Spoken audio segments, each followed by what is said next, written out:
The night Clara Bennett handed back that crumpled dollar bill in the pouring rain, she had no idea she'd just humiliated a billionaire, or that he'd been testing her all along. What started as another brutal shift at Seattle's worst restaurant became the moment that would either destroy her life or save it.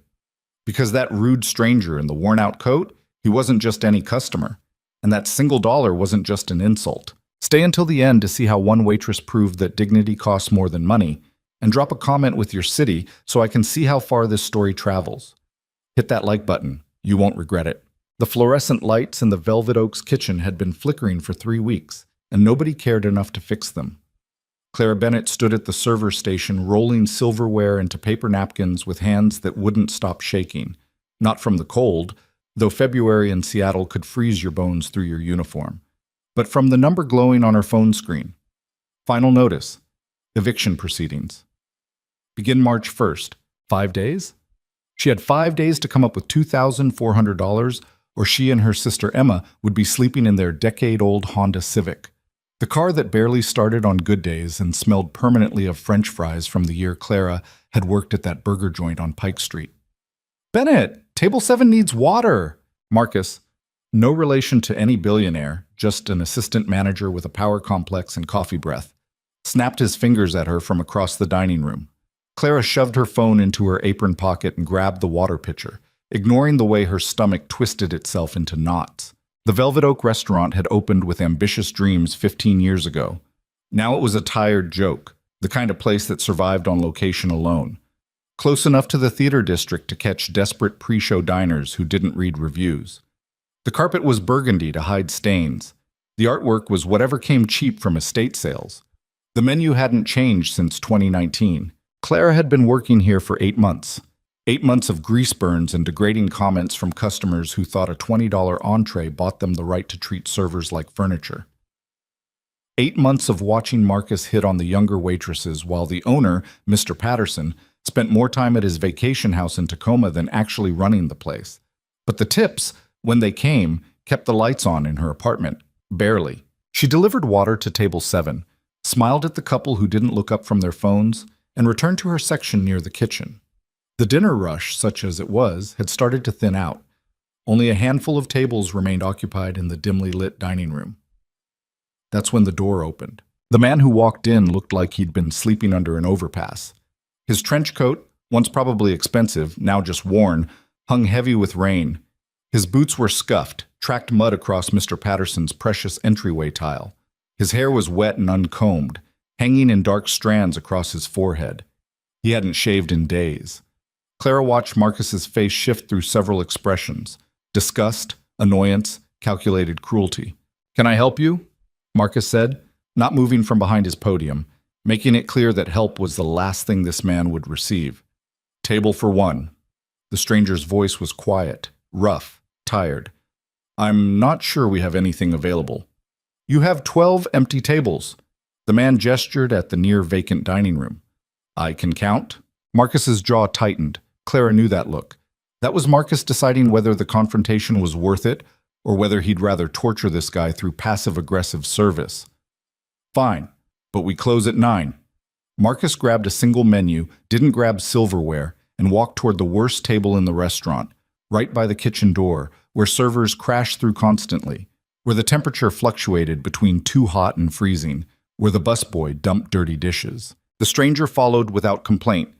Clara busied herself refilling salt shakers, but she watched. She'd developed a radar for trouble after years of restaurant work, and something about this whole situation felt wrong. Not dangerous wrong, just sad wrong. Marcus dropped the menu on the table and walked away without offering water. The man sat down slowly, like his bones hurt. He was younger than Clara had initially thought, maybe early 30s, but carrying the kind of exhaustion that aged people prematurely. He stared at the menu without really reading it. 5 minutes passed. No one approached him. Clara glanced around. The 2 other servers on shift were busy with their own sections. Marcus was deliberately scrolling his phone, making a show of ignoring table 14.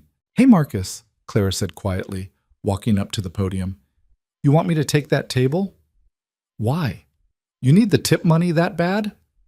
Marcus smirked. "Look at him, Bennett. He's probably going to dine and dash or pay in coins." He's still a customer.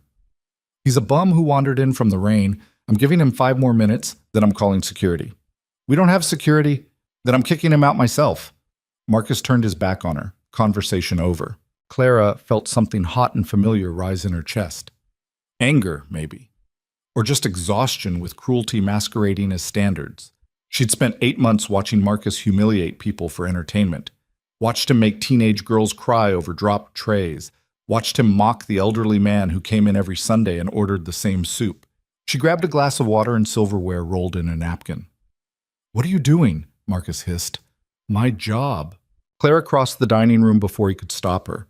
The man at table 14 was still staring at his menu, but she had the distinct impression he wasn't seeing any of the words. His hands, rough but with long fingers, rested on either side of the laminated pages.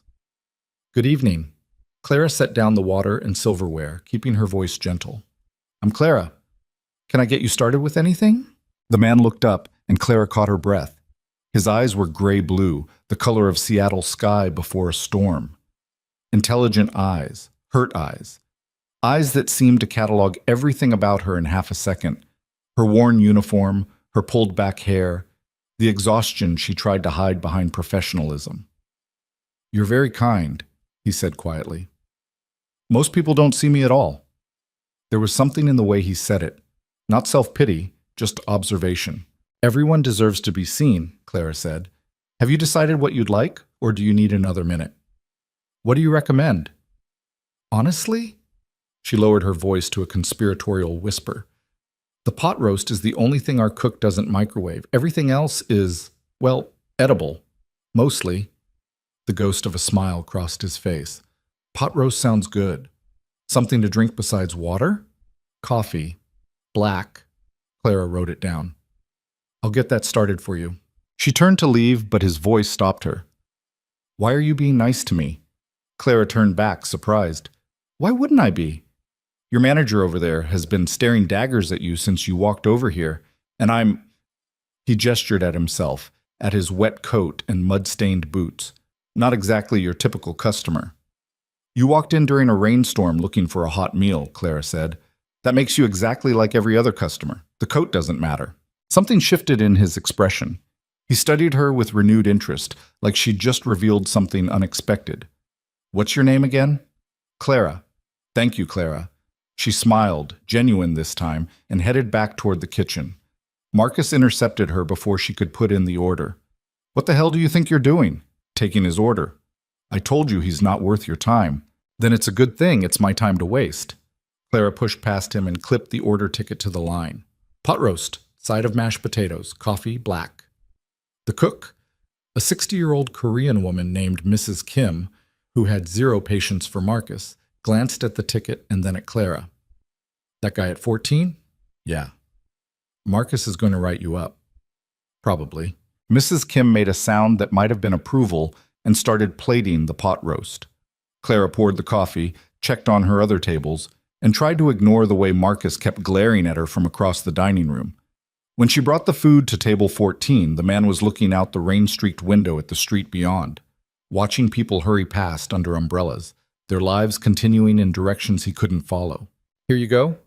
Clara set down the plate carefully. "Anything else I can get you?" "No, this is perfect."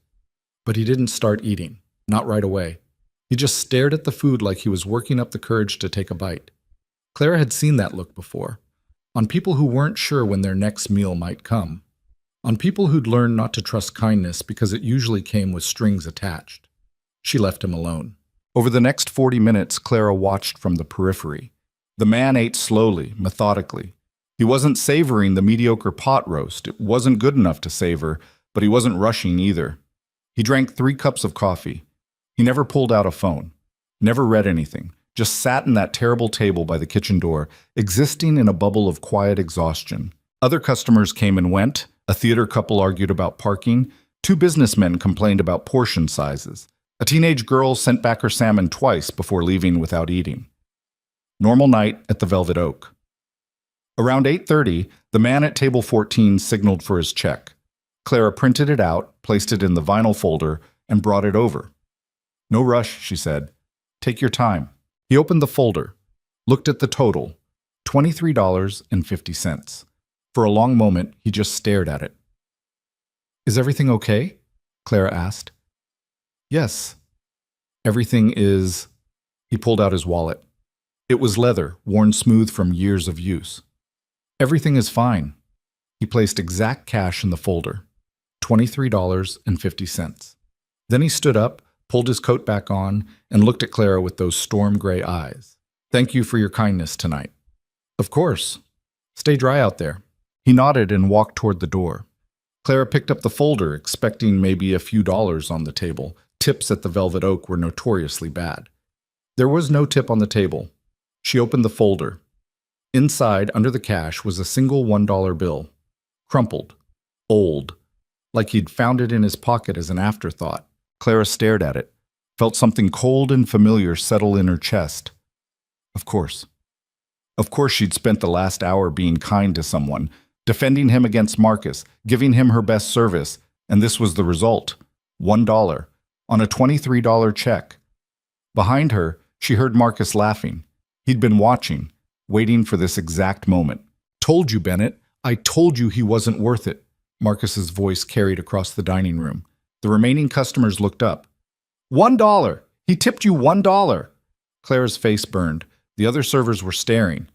Mrs. Kim had come out of the kitchen to see what the commotion was about.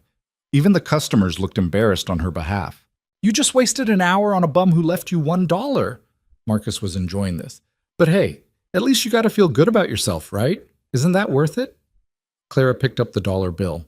It felt obscene in her hand. Not because it was only $1. She'd received worse, she'd received nothing, but because something about this felt intentional. Felt like a test she'd failed without knowing she was being tested. Through the window, she could see the man in the trench coat walking away in the rain. Slow steps, tired shoulders, alone. And something in Clara just broke. Maybe it was the eviction notice burning a hole in her pocket. Maybe it was 8 months of Marcus's cruelty. Maybe it was just this one final indignity, this one last reminder that kindness was for suckers, and dignity was a luxury she couldn't afford. Or maybe it was simpler than that. Maybe she was just tired of being treated like she was worthless. Clara grabbed the dollar bill and ran. "Bennett! What the hell? Bennett!" She didn't stop, didn't grab her coat, didn't think about consequences.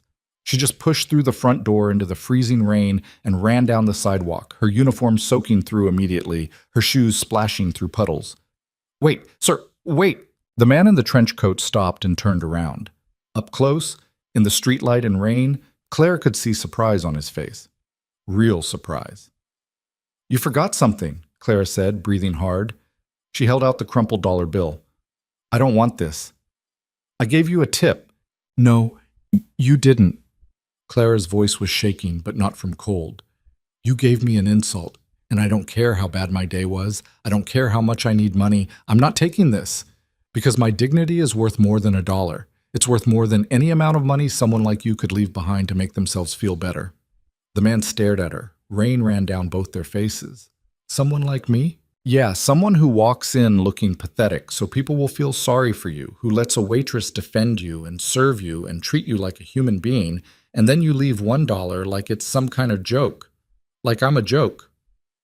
"That's not—" "I don't care what it is." Clara shoved the dollar into his hand. "Keep it. Buy yourself a coffee. Buy yourself some self-respect. I don't need your charity, and I don't need your games." She turned around and walked back toward the restaurant. Her heart was pounding. Her hands were shaking. She'd just committed career suicide. Marcus would fire her on the spot, she knew it. But she didn't care. She didn't care. "Clara?" She stopped. She hadn't told him her last name. He shouldn't have remembered her first name. The man walked up behind her. When she turned around, his expression had changed completely. The exhaustion was still there, but something else had replaced the sadness. Something sharp, calculating. "You're right," he said quietly. "That was a test, and you just passed." Before Clara could respond, a sleek black car pulled up to the curb. Not a taxi, not a rideshare. A Mercedes S-Class with windows tinted so dark she couldn't see inside. The back door opened. The man in the trench coat pulled out a business card, expensive cardstock, embossed lettering, and pressed it into her hand. "Come to this address tomorrow morning, 9 a.m. Don't be late. I don't. What? You said your dignity was worth more than money. Those gray-blue eyes held hers. Let's see if that's true. He climbed into the Mercedes. The door closed. The car pulled away into the rain, leaving Clara standing alone on the sidewalk, soaking wet, holding a business card she couldn't read in the dark. Behind her, the Velvet Oak's front door opened. "Bennett!" Marcus stood in the doorway, his face purple with rage. "You just assaulted a customer. You chased him down the street. He grabbed me," Clara lied, her voice flat. "I was returning his property." "Bullshit! I saw the whole thing." Marcus crossed his arms. "You're done. You're fired. Clean out your locker and get out." Clara looked at him, at his smug face and cheap tie and the power he wielded over minimum wage workers because it was the only power he'd ever have. "Fine." "Fine?" Marcus blinked. "That's it? No begging? No crying? You want me to beg?" "I want you to understand what you just threw away. Good luck finding another job in this city after I tell everyone what you did." Clara walked past him into the restaurant.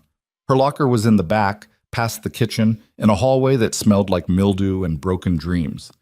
She had one extra shirt, a pack of tampons, and a photo of her and Emma from last Christmas.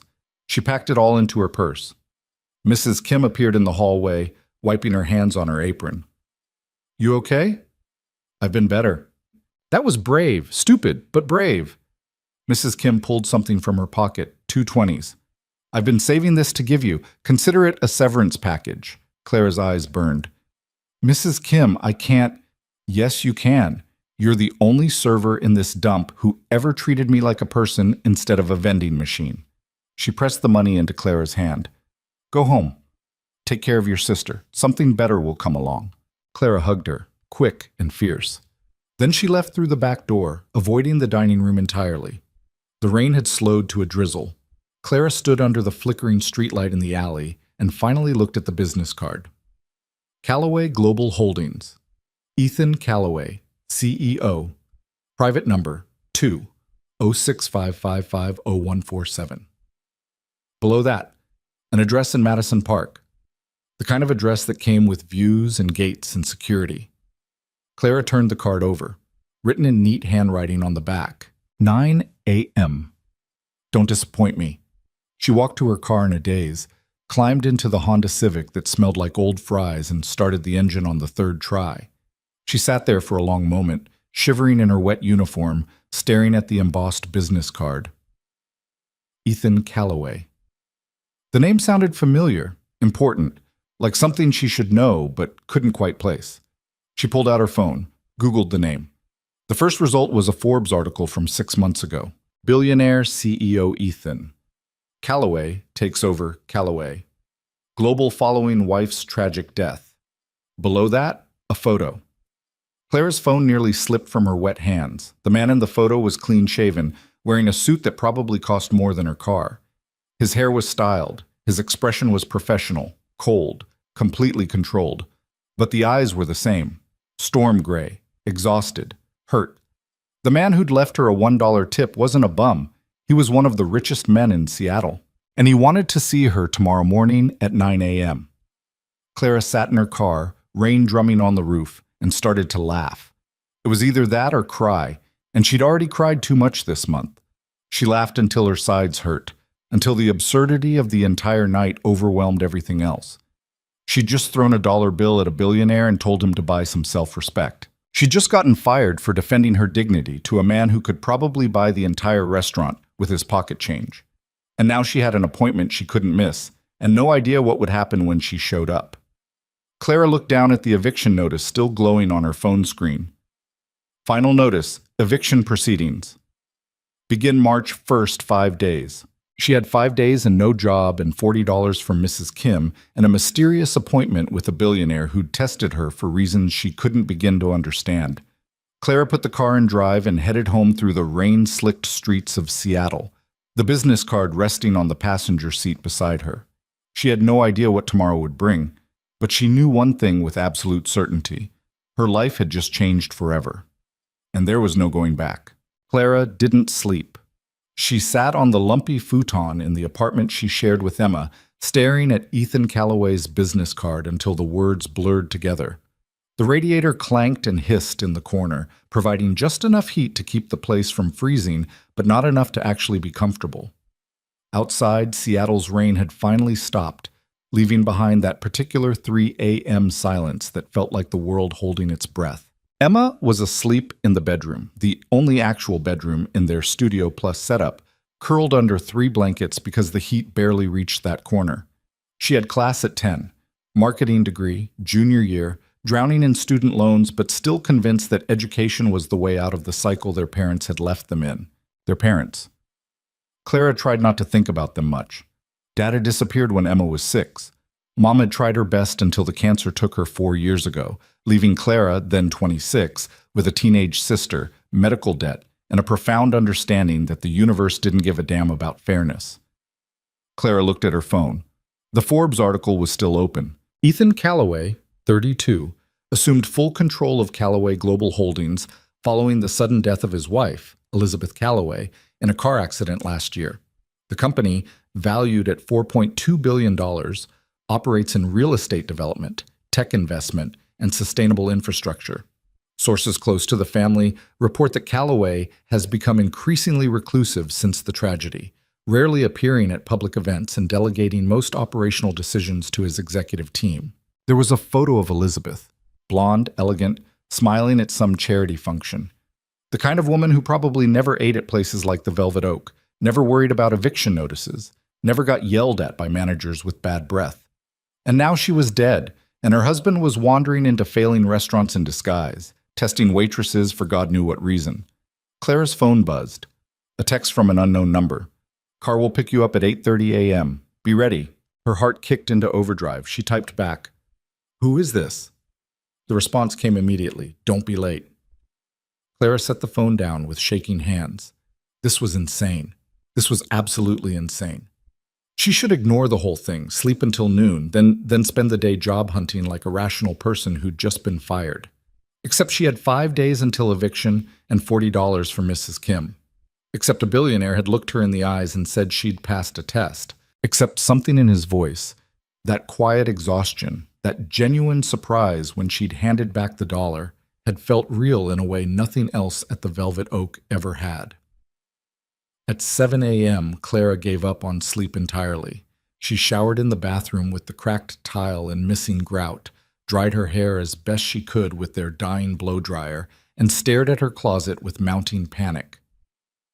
What did you wear to meet a billionaire? She owned exactly 3 outfits that weren't restaurant uniforms or pajamas.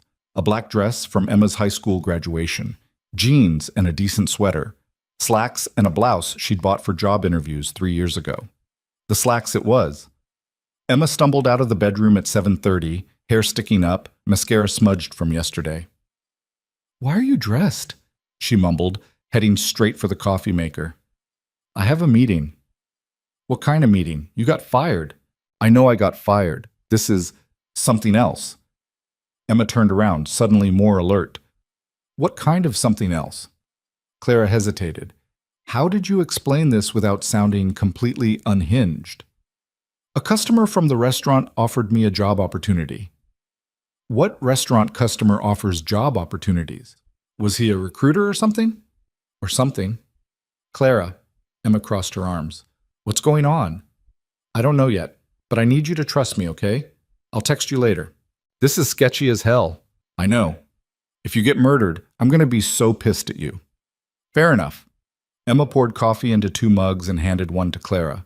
They stood in the tiny kitchen, drinking in silence, the way they had every morning for the past 4 years. Sisters who'd become each other's entire support system through sheer necessity. Clara said quietly, "if this goes well, if this turns into something real, we might actually make rent." Emma's expression shifted. "How much does this opportunity pay?" "I have no idea, but the guy who offered it can afford to find out." At 8:25, Clara stood on the sidewalk outside their building, clutching her purse and trying not to throw up from nerves. The morning was cold and gray, typical Seattle February.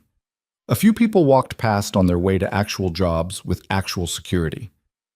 At exactly 8:30, a black Mercedes pulled up to the curb. the same car from last night.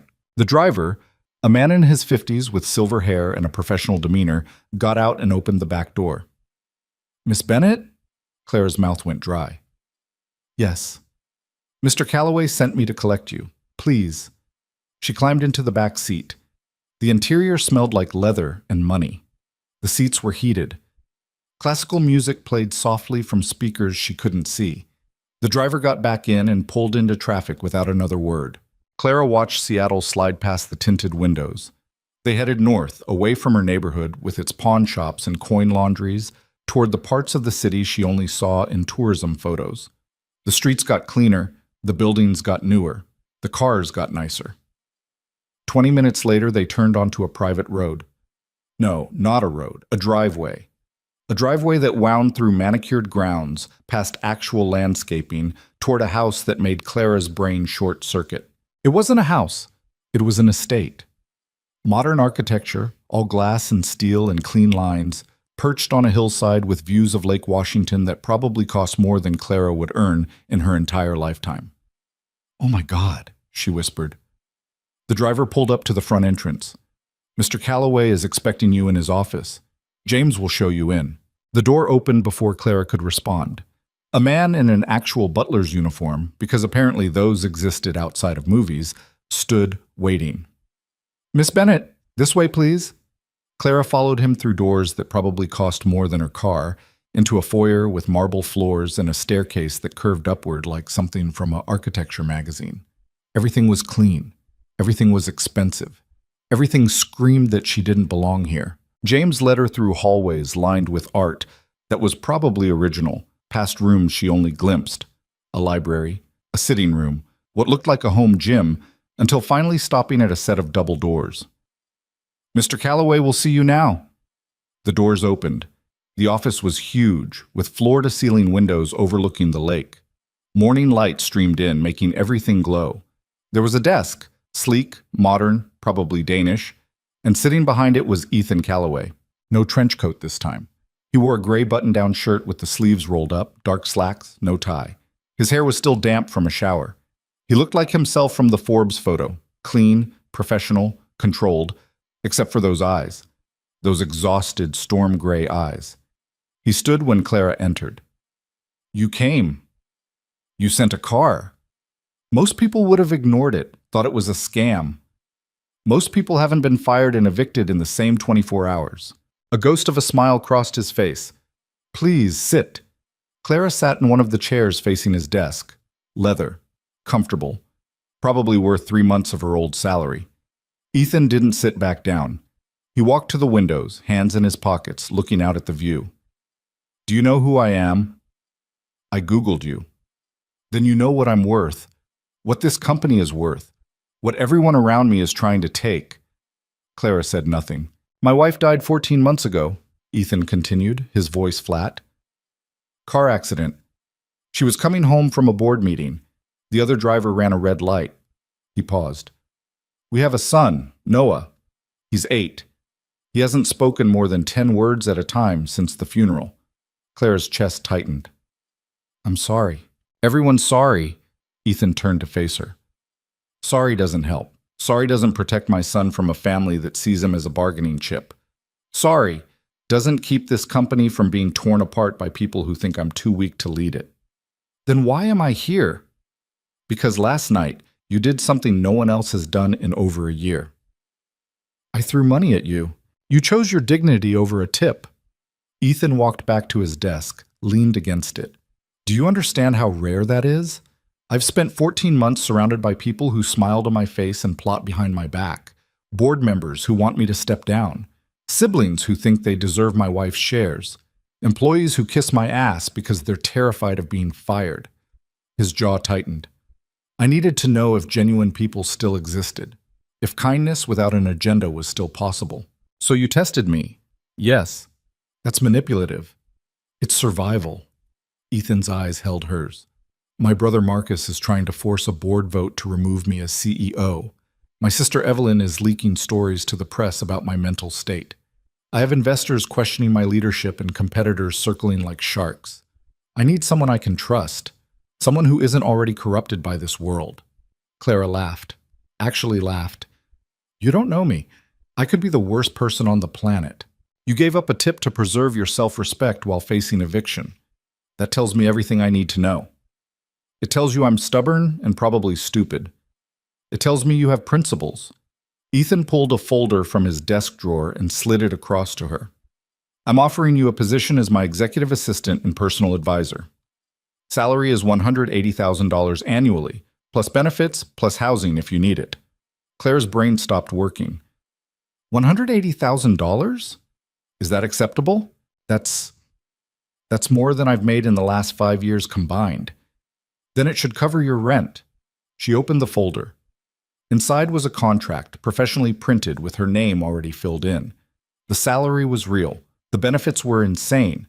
Health insurance, dental, vision, 401k matching, stock options. What's the catch? Claire asked. The catch is that everyone in my life will hate you.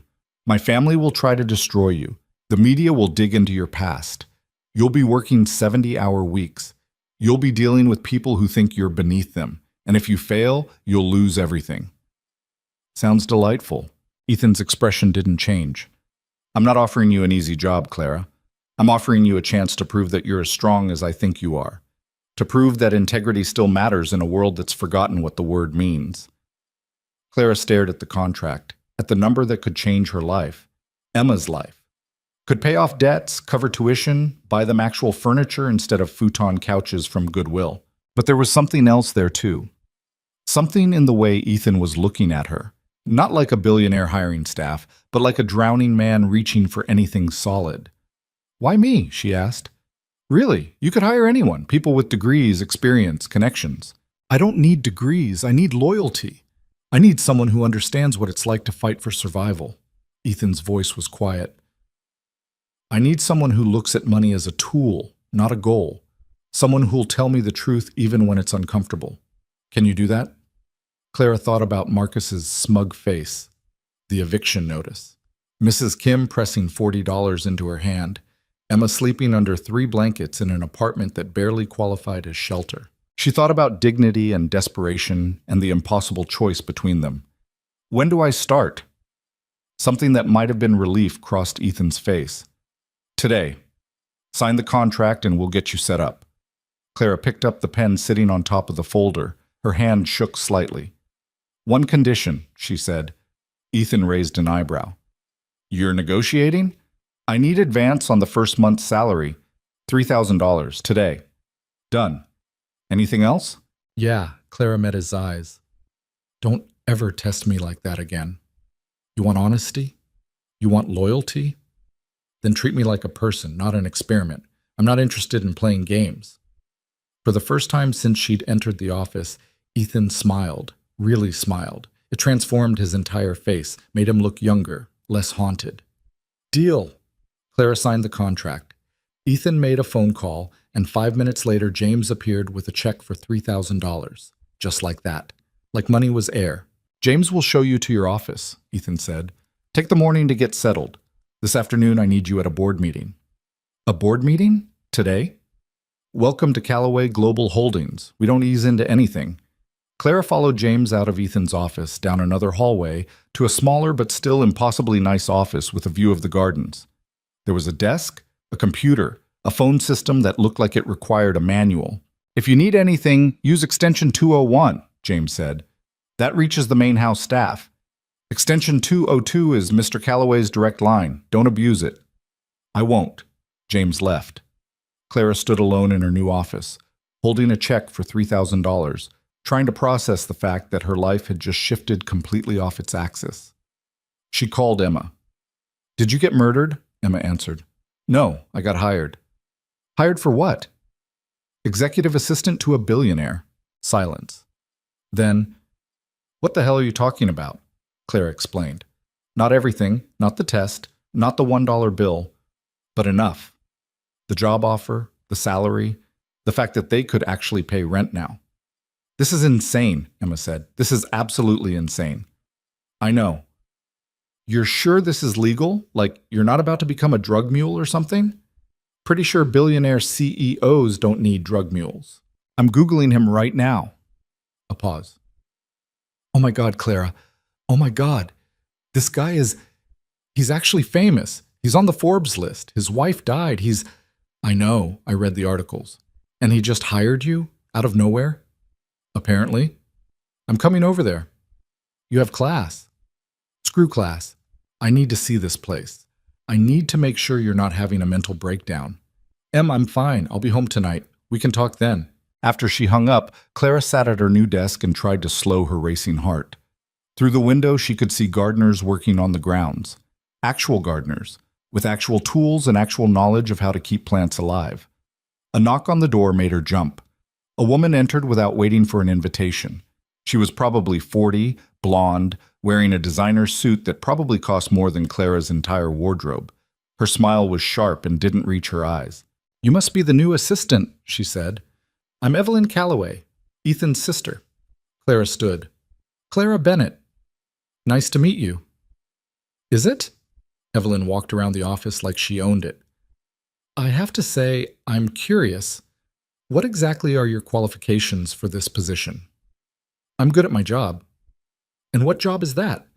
According to my research, you were a waitress at a failing restaurant until last night. So the knives were out already. That's correct, Clara said evenly. And now you're my brother's executive assistant. Quite the promotion. Evelyn's smile got sharper. Tell me, Miss Bennett, are you sleeping with him? Clara felt heat rise in her face. No. Not yet, you mean? Not ever. I'm here to do a job. Of course you are. Evelyn moved closer. Let me give you some advice. My brother is vulnerable right now. Grieving. Not thinking clearly. He's made poor decisions before, and this, hiring someone with no experience, no education, no connections, is just the latest example. Whatever you think you're going to accomplish here, you won't. This family eats people like you for breakfast. Thanks for the warning. It's not a warning, it's a promise. Evelyn headed for the door, then paused. Oh, and the board meeting this afternoon? Try not to embarrass yourself. These are serious people having serious conversations. Don't speak unless spoken to. She left. Clara sat back down, hands shaking with anger. So that's how it was going to be. Ethan hadn't exaggerated. His family really did hate outsiders. The morning passed in a blur. Clara spent it trying to figure out the computer system, reading through files James had left for her about company operations, and generally feeling like she'd jumped into the deep end without learning to swim. At noon, James appeared with lunch on a tray. Actual lunch. Not microwaved leftovers or vending machine snacks, but a salad with grilled chicken, fresh bread, fruit. Mr. Calloway requests your presence in his office at 1:30, James said. The board meeting begins at 2. Clara ate lunch at her desk, watching rain start to fall outside. The gardens looked beautiful in the rain. Everything here looked beautiful. It was like stepping into a different universe where problems didn't exist and money solved everything. Except money didn't solve everything. Ethan's wife was still dead. His son still didn't speak. His family still wanted to destroy him. At 1:30, Clara walked back to Ethan's office. He was on the phone when she entered, speaking in rapid-fire sentences about quarterly projections and investor confidence. He gestured for her to sit. When he hung up, he looked tired again. The brief smile from this morning had disappeared. Ready for the firing squad? He asked. Is that what board meetings are like? When your brother is trying to stage a coup? Yes. Ethan stood, grabbed a jacket from the back of his chair. A few ground rules. Don't speak unless I ask you a direct question. Take notes on everything. Pay attention to who's saying what and how they're saying it. I need to know who's loyal and who's been bought. Bought by your brother? By whoever's offering the best price. He headed for the door. Marcus has been making promises. Board seats, consulting fees, early retirement packages. He's trying to gather enough votes to force me out. Can he do that? If he gets 60% of the board, yes. Ethan's jaw tightened. Right now, he has about 45. He needs 3 more votes. They walked through the house to a wing Clara hadn't seen yet. The halls got more formal, more corporate. They passed other employees, people in suits carrying tablets and folders, people who looked at Clara like she was an alien life form. The boardroom was exactly what Clara had imagined. Long table, leather chairs, floor-to-ceiling windows with views of downtown Seattle. 12 people were already seated, and every single one of them looked at Clara with varying degrees of confusion and disdain. Marcus Calloway sat at the far end of the table. He was maybe 35 with Ethan's same coloring, but none of his restraint. He looked smug, confident, like he'd already won. "Ethan," he said, "you're late. By 30 seconds. Ethan took his seat at the head of the table. "Let's begin." Clara sat in a chair against the wall, pulled out the notebook James had given her, and tried to become invisible. The meeting started with financial reports, numbers Clara barely understood, projections and margins and quarterly targets. Then they moved to operational updates, new projects in development, existing properties, tech investments. Clara took notes on everything, but mostly she watched faces. An older man with white hair kept glancing at Marcus and nodding slightly. Bought. A woman in her 50s avoided eye contact with everyone. Scared. Two men in identical suits whispered to each other whenever Ethan spoke. Definitely bought. Marcus waited until 40 minutes into the meeting before making his move. "I'd like to raise a concern about leadership direction," he said, his voice carefully casual. The room went quiet. "What concern?" Ethan asked. "The company has been underperforming since you took over as CEO. Profits are down 12% year over year. We've lost 3 major investor partnerships. Projects are running over budget." Marcus leaned forward. "I think it's time we discussed whether you're the right person to lead Callaway Global Holdings into the future." "I'm the majority shareholder," Ethan said flatly. "That makes me the right person." Majority shareholder doesn't mean infallible leader.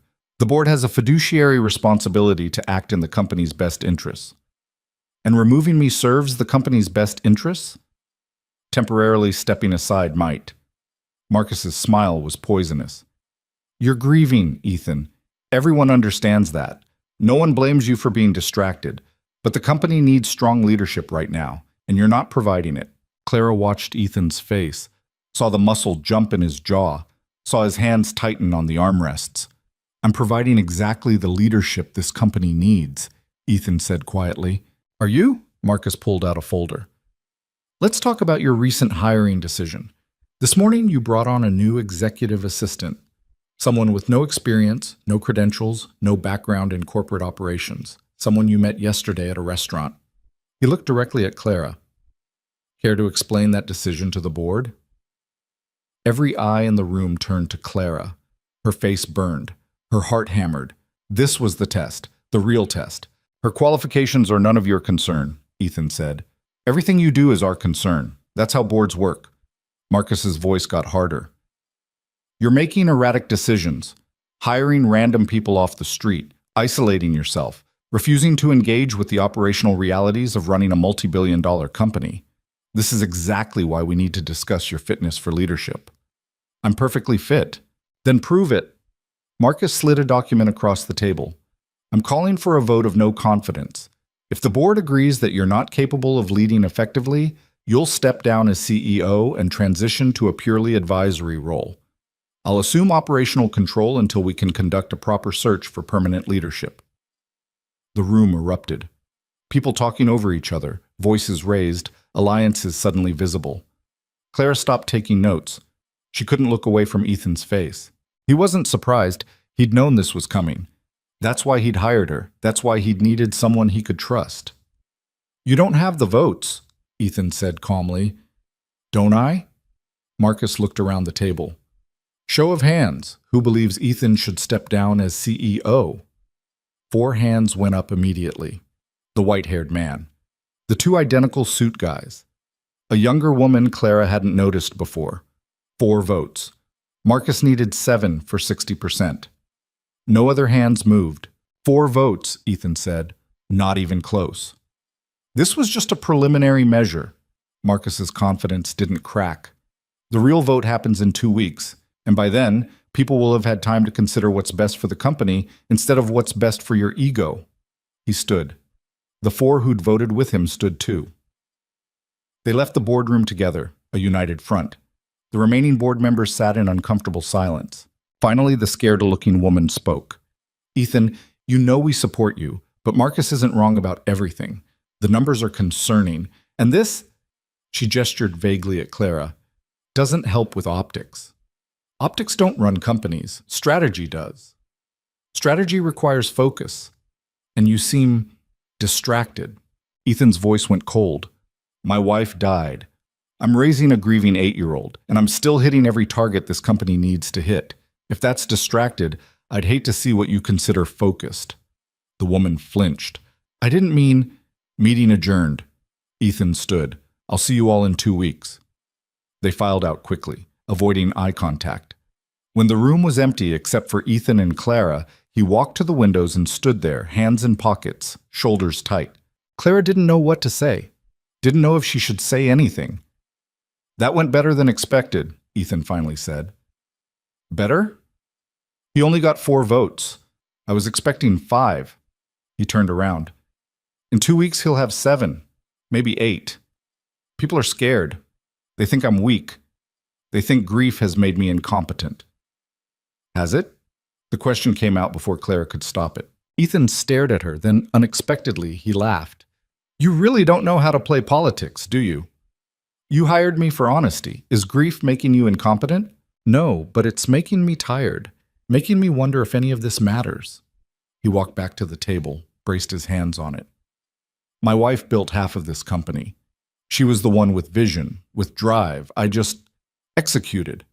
And now she's gone, and I'm trying to keep everything running while everyone around me waits for me to fail so they can pick the bones clean. Clara stood, walked over to where he was standing. You're not going to fail, she said. You don't know that. Yes, I do. Because you're standing here instead of giving up. Because you hired me instead of hiding. Because you're still fighting, even though it would be easier to walk away. Clara met his eyes. Grief doesn't make you weak. Survival makes you strong. For a long moment, Ethan just looked at her. Really looked at her, the way he had in the restaurant. Like he was seeing something he hadn't expected to find.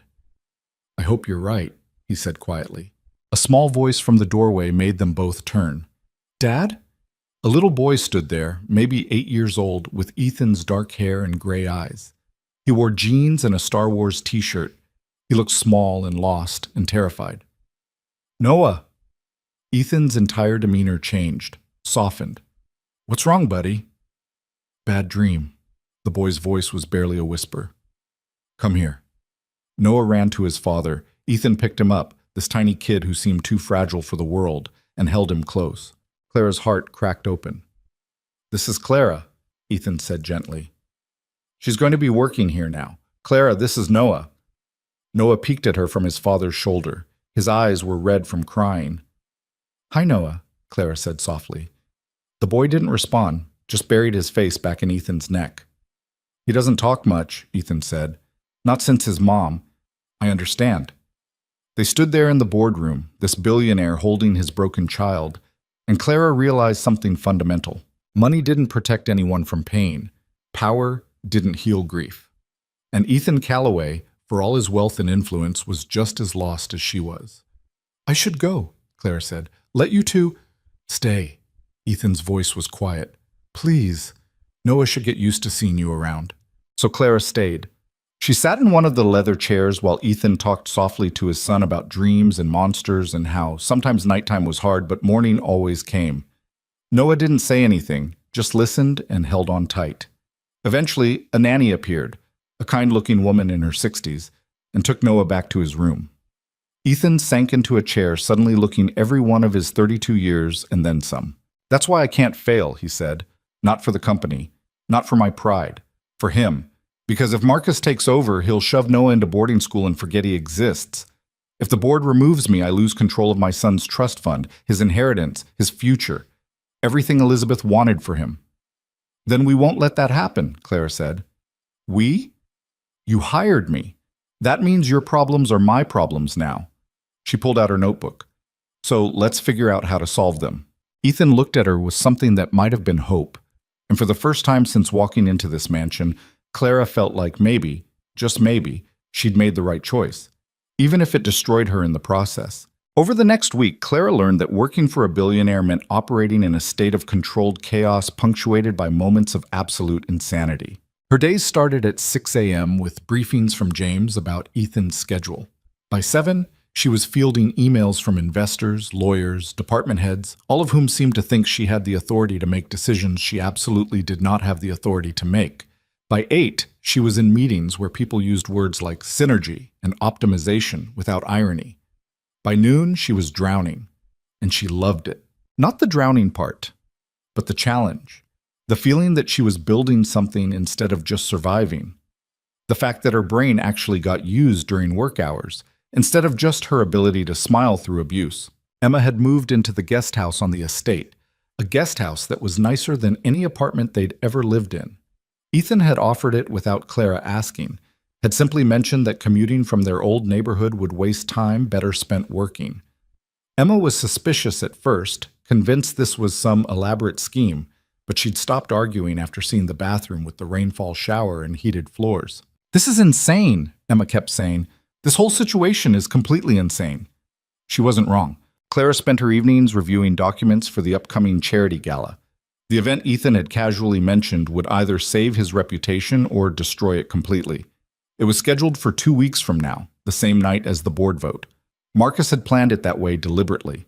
Maximum pressure, maximum visibility, maximum chance for Ethan to fail spectacularly in front of Seattle's entire elite society. The gala was supposed to showcase Callaway Global Holdings' commitment to community investment.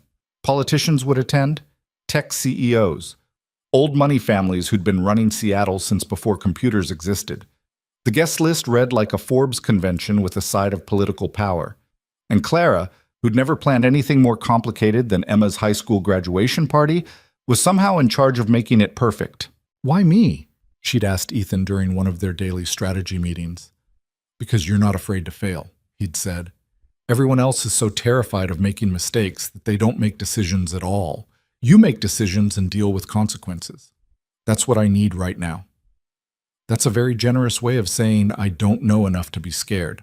Maybe, but fear is what Marcus is counting on. He thinks putting you in charge will expose you as incompetent and prove I'm making reckless choices. Ethan had looked at her across his desk, those gray eyes intense. Prove him wrong. So Clara threw herself into gala planning with the same stubborn determination that had made her hand back a $1 bill in the rain.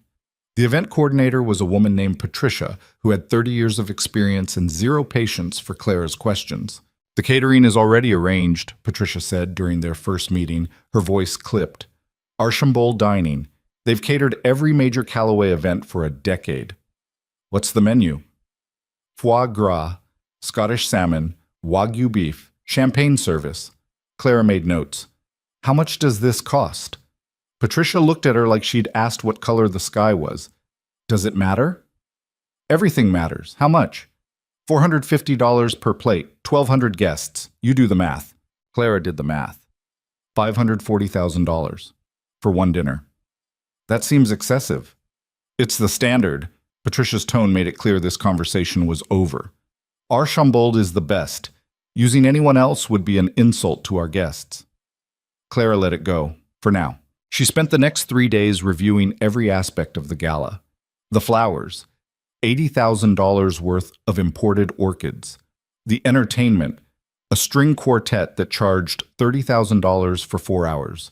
The venue, a historic mansion on Capitol Hill that cost $100,000 to rent for the night. Everything was expensive. Everything was elegant.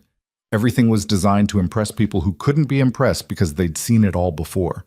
And Clara hated it. Not because it was wasteful, though it was, but because it felt hollow, performative, like Ethan was putting on a show to convince people he was something he wasn't. She was sitting in her office late one evening, staring at budget spreadsheets when Noah appeared in her doorway. The kid did that sometimes, just showed up silently, watching, never speaking unless directly asked a question, and even then only in whispers. "Hey, Noah," Clara said, setting down her pen. "Can't sleep?" He shook his head. "Me neither. Want to come in?" Noah hesitated, then walked into her office and climbed into the chair across from her desk. His feet didn't touch the floor. He was holding a stuffed rabbit that looked like it had been through multiple wars. "What's your rabbit's name?" Clara asked. "Cotton," Noah whispered. "That's a good name." They sat in comfortable silence for a moment. Clara had learned that Noah didn't need conversation. He just needed presence. Someone who wouldn't force him to talk or perform or be anything other than a sad 8-year-old trying to survive. "Are you planning my mom's party?" Noah asked quietly. Clara's chest tightened. Your mom's party? The gala. Mom always planned it. She liked parties. His voice was barely audible. She was good at making people happy. Clara came around the desk and knelt in front of Noah's chair, putting herself at his eye level. I'm not trying to replace your mom, she said gently. Nobody could do that. I'm just trying to help your dad with the event. Is that okay? Noah looked at her with those devastating gray eyes.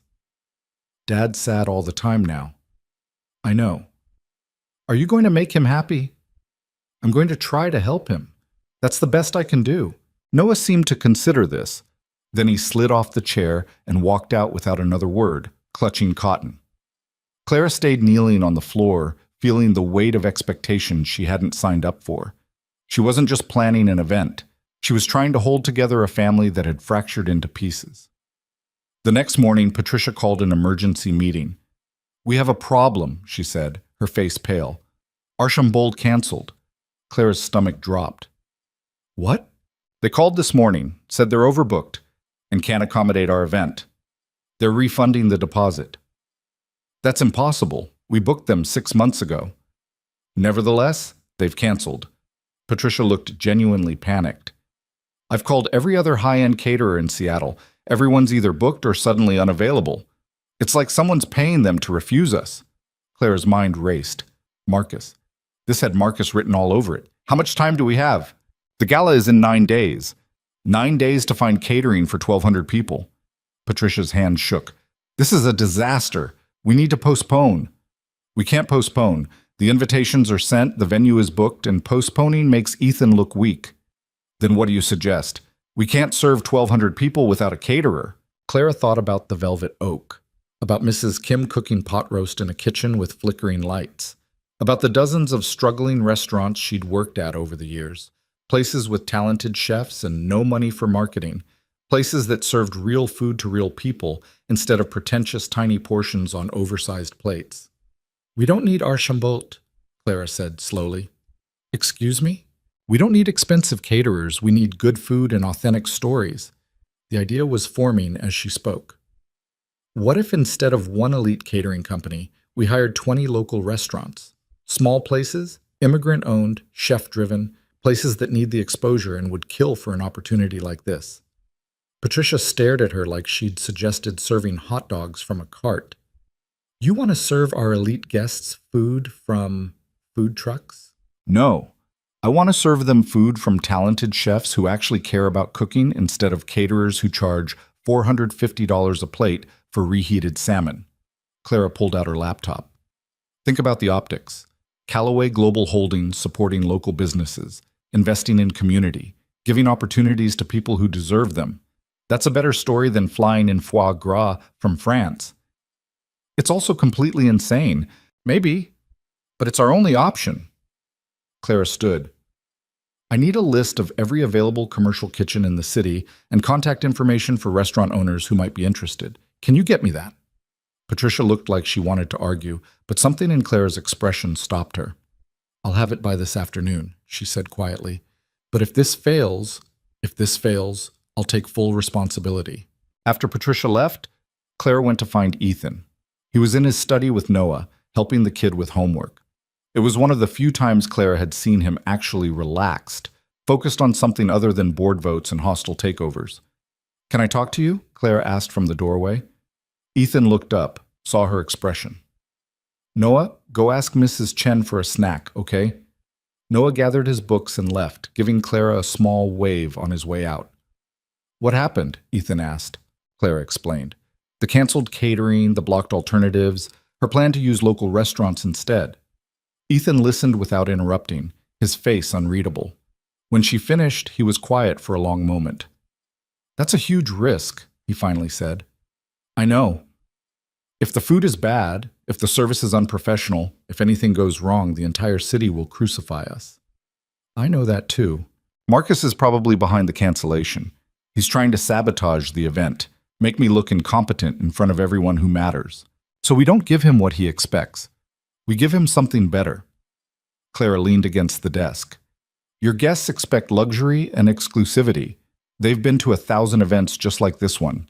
But if we give them something real, food with actual flavor, Stories about the people cooking it, a genuine connection to the community that's memorable, that's different. Or it's a complete disaster that hands Marcus exactly what he wants. Maybe, but doing nothing guarantees failure. At least this way we're trying something.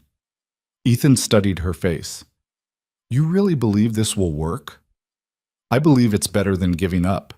He smiled slightly. You sound like Elizabeth. She always said the biggest risk was playing it safe. It was the first time he'd mentioned his wife without his voice going flat. Clara took that as a good sign. So I can move forward with this? On one condition, I want to be involved. Not just signing checks, actually helping. Elizabeth loved these events because she got to meet people, hear their stories. I want to do that too. Done. Over the next week, Claire worked harder than she'd ever worked in her life.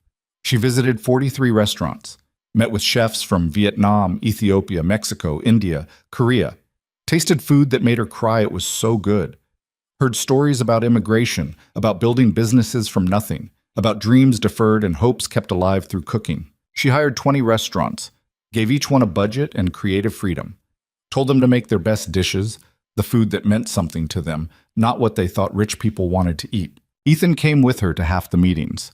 Clara watched him transform during those visits, watched him ask questions and listen to answers and actually engage with people instead of just performing for them. Watched him taste a grandmother's tamales in a tiny kitchen in South Park and declare them the best thing he'd eaten in years.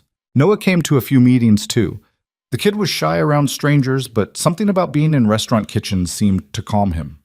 Maybe because kitchens were warm and busy and full of life. Maybe because nobody expected him to talk, just to taste and enjoy. At one Vietnamese restaurant in the International District, the owner, a woman named Lynn who'd fled Saigon in 1975, gave Noah a bowl of pho and told him it was magic soup that made sad people feel better. Noah ate 3 bowls. Meanwhile, Evelyn and Marcus were circling like sharks. I hear you're planning to serve our guests peasant food, Evelyn said one afternoon, cornering Clara outside the estate. How very democratic of you. It's called authentic cuisine, Clara replied. It's called desperation, and everyone's going to see through it. Evelyn's smile was venomous. You're not clever, Miss Bennett. You're just a waitress playing dress-up in my sister-in-law's world, and when this gala collapses, and it will collapse, Ethan will finally see you for what you are. A mistake. If I'm such a mistake, why do you care so much? Because you're influencing my brother to make ridiculous decisions. Because you're giving him false hope that he can survive without our help. And because when he fails, Noah suffers. That's what you don't understand. This isn't just about corporate politics. It's about that little boy's future. Then maybe you should spend less time trying to destroy your brother and more time actually caring about your nephew. Evelyn's face went cold. Be very careful, Miss Bennett. You don't know what you're dealing with. She walked away, heels clicking on the marble floors.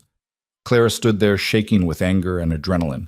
She'd never been good at playing political games, at smiling through veiled threats. She was a fighter, not a diplomat. That evening, she found Ethan in Noah's room, reading bedtime stories. The kid was already asleep, curled under dinosaur print blankets, breathing softly. Ethan looked up when Clara appeared in the doorway. He had a good day, Ethan whispered. Talked about the pho. Said it was the best thing he'd tasted since his mom made him chicken soup last year. That's progress. Yeah. Ethan carefully extracted himself from Noah's bed, turned on the nightlight, and followed Clara into the hallway. What's wrong? You look upset. Clara told him about the conversation with Evelyn. Ethan's expression hardened. She threatened you?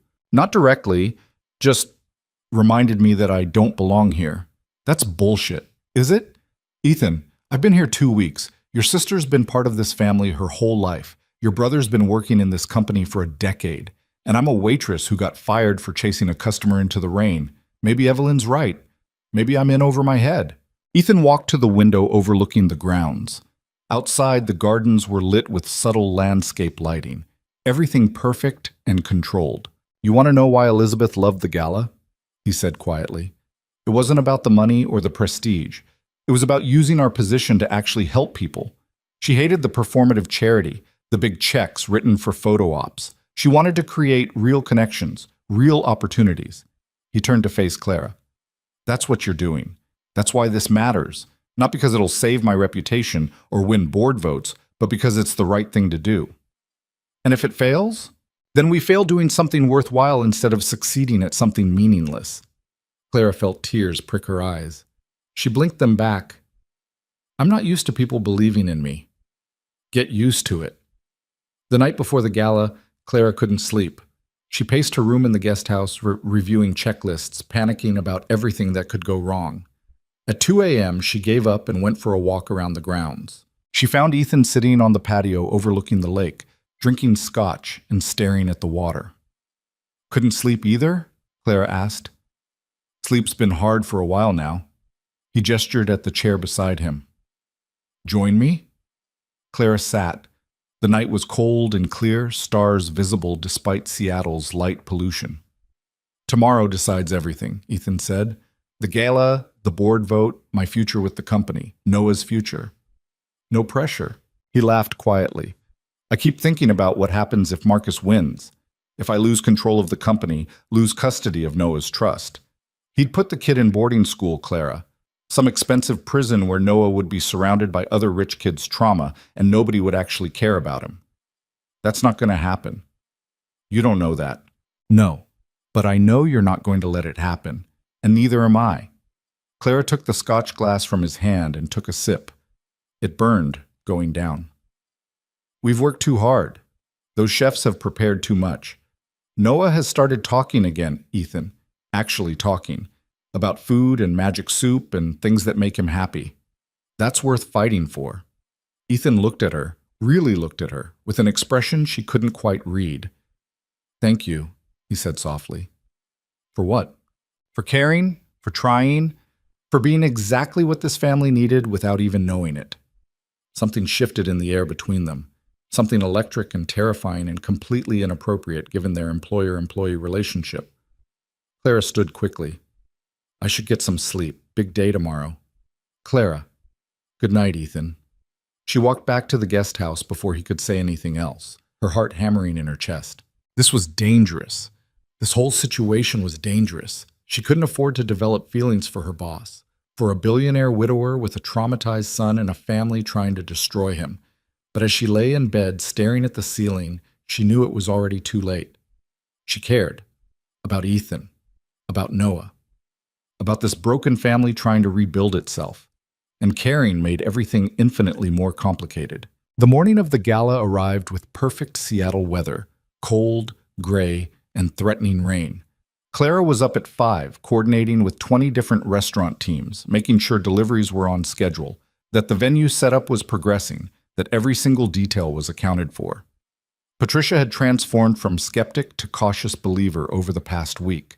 She'd seen the food, met the chefs, understood what Clara was trying to accomplish. I'll admit I was wrong about this, Patricia said during their final walkthrough of the venue. If it works, it'll be extraordinary. And if it doesn't, then we'll all be looking for new jobs Monday morning. The venue was a mansion from the 1920s, all ornate woodwork and crystal chandeliers. Instead of hiding the building's character under generic luxury decor, Clara had worked with the restaurants to create intimate food stations throughout the different rooms. Each station featured a chef, their story displayed on elegant cards, their food served with pride instead of pretension. By 4 p.m., everything was in place. The flowers, locally sourced wildflowers instead of imported orchids, added color without overwhelming the space. The string quartet had been replaced with a jazz trio that actually had personality. The whole event felt warm, lived in, real. Claire went back to the estate to change.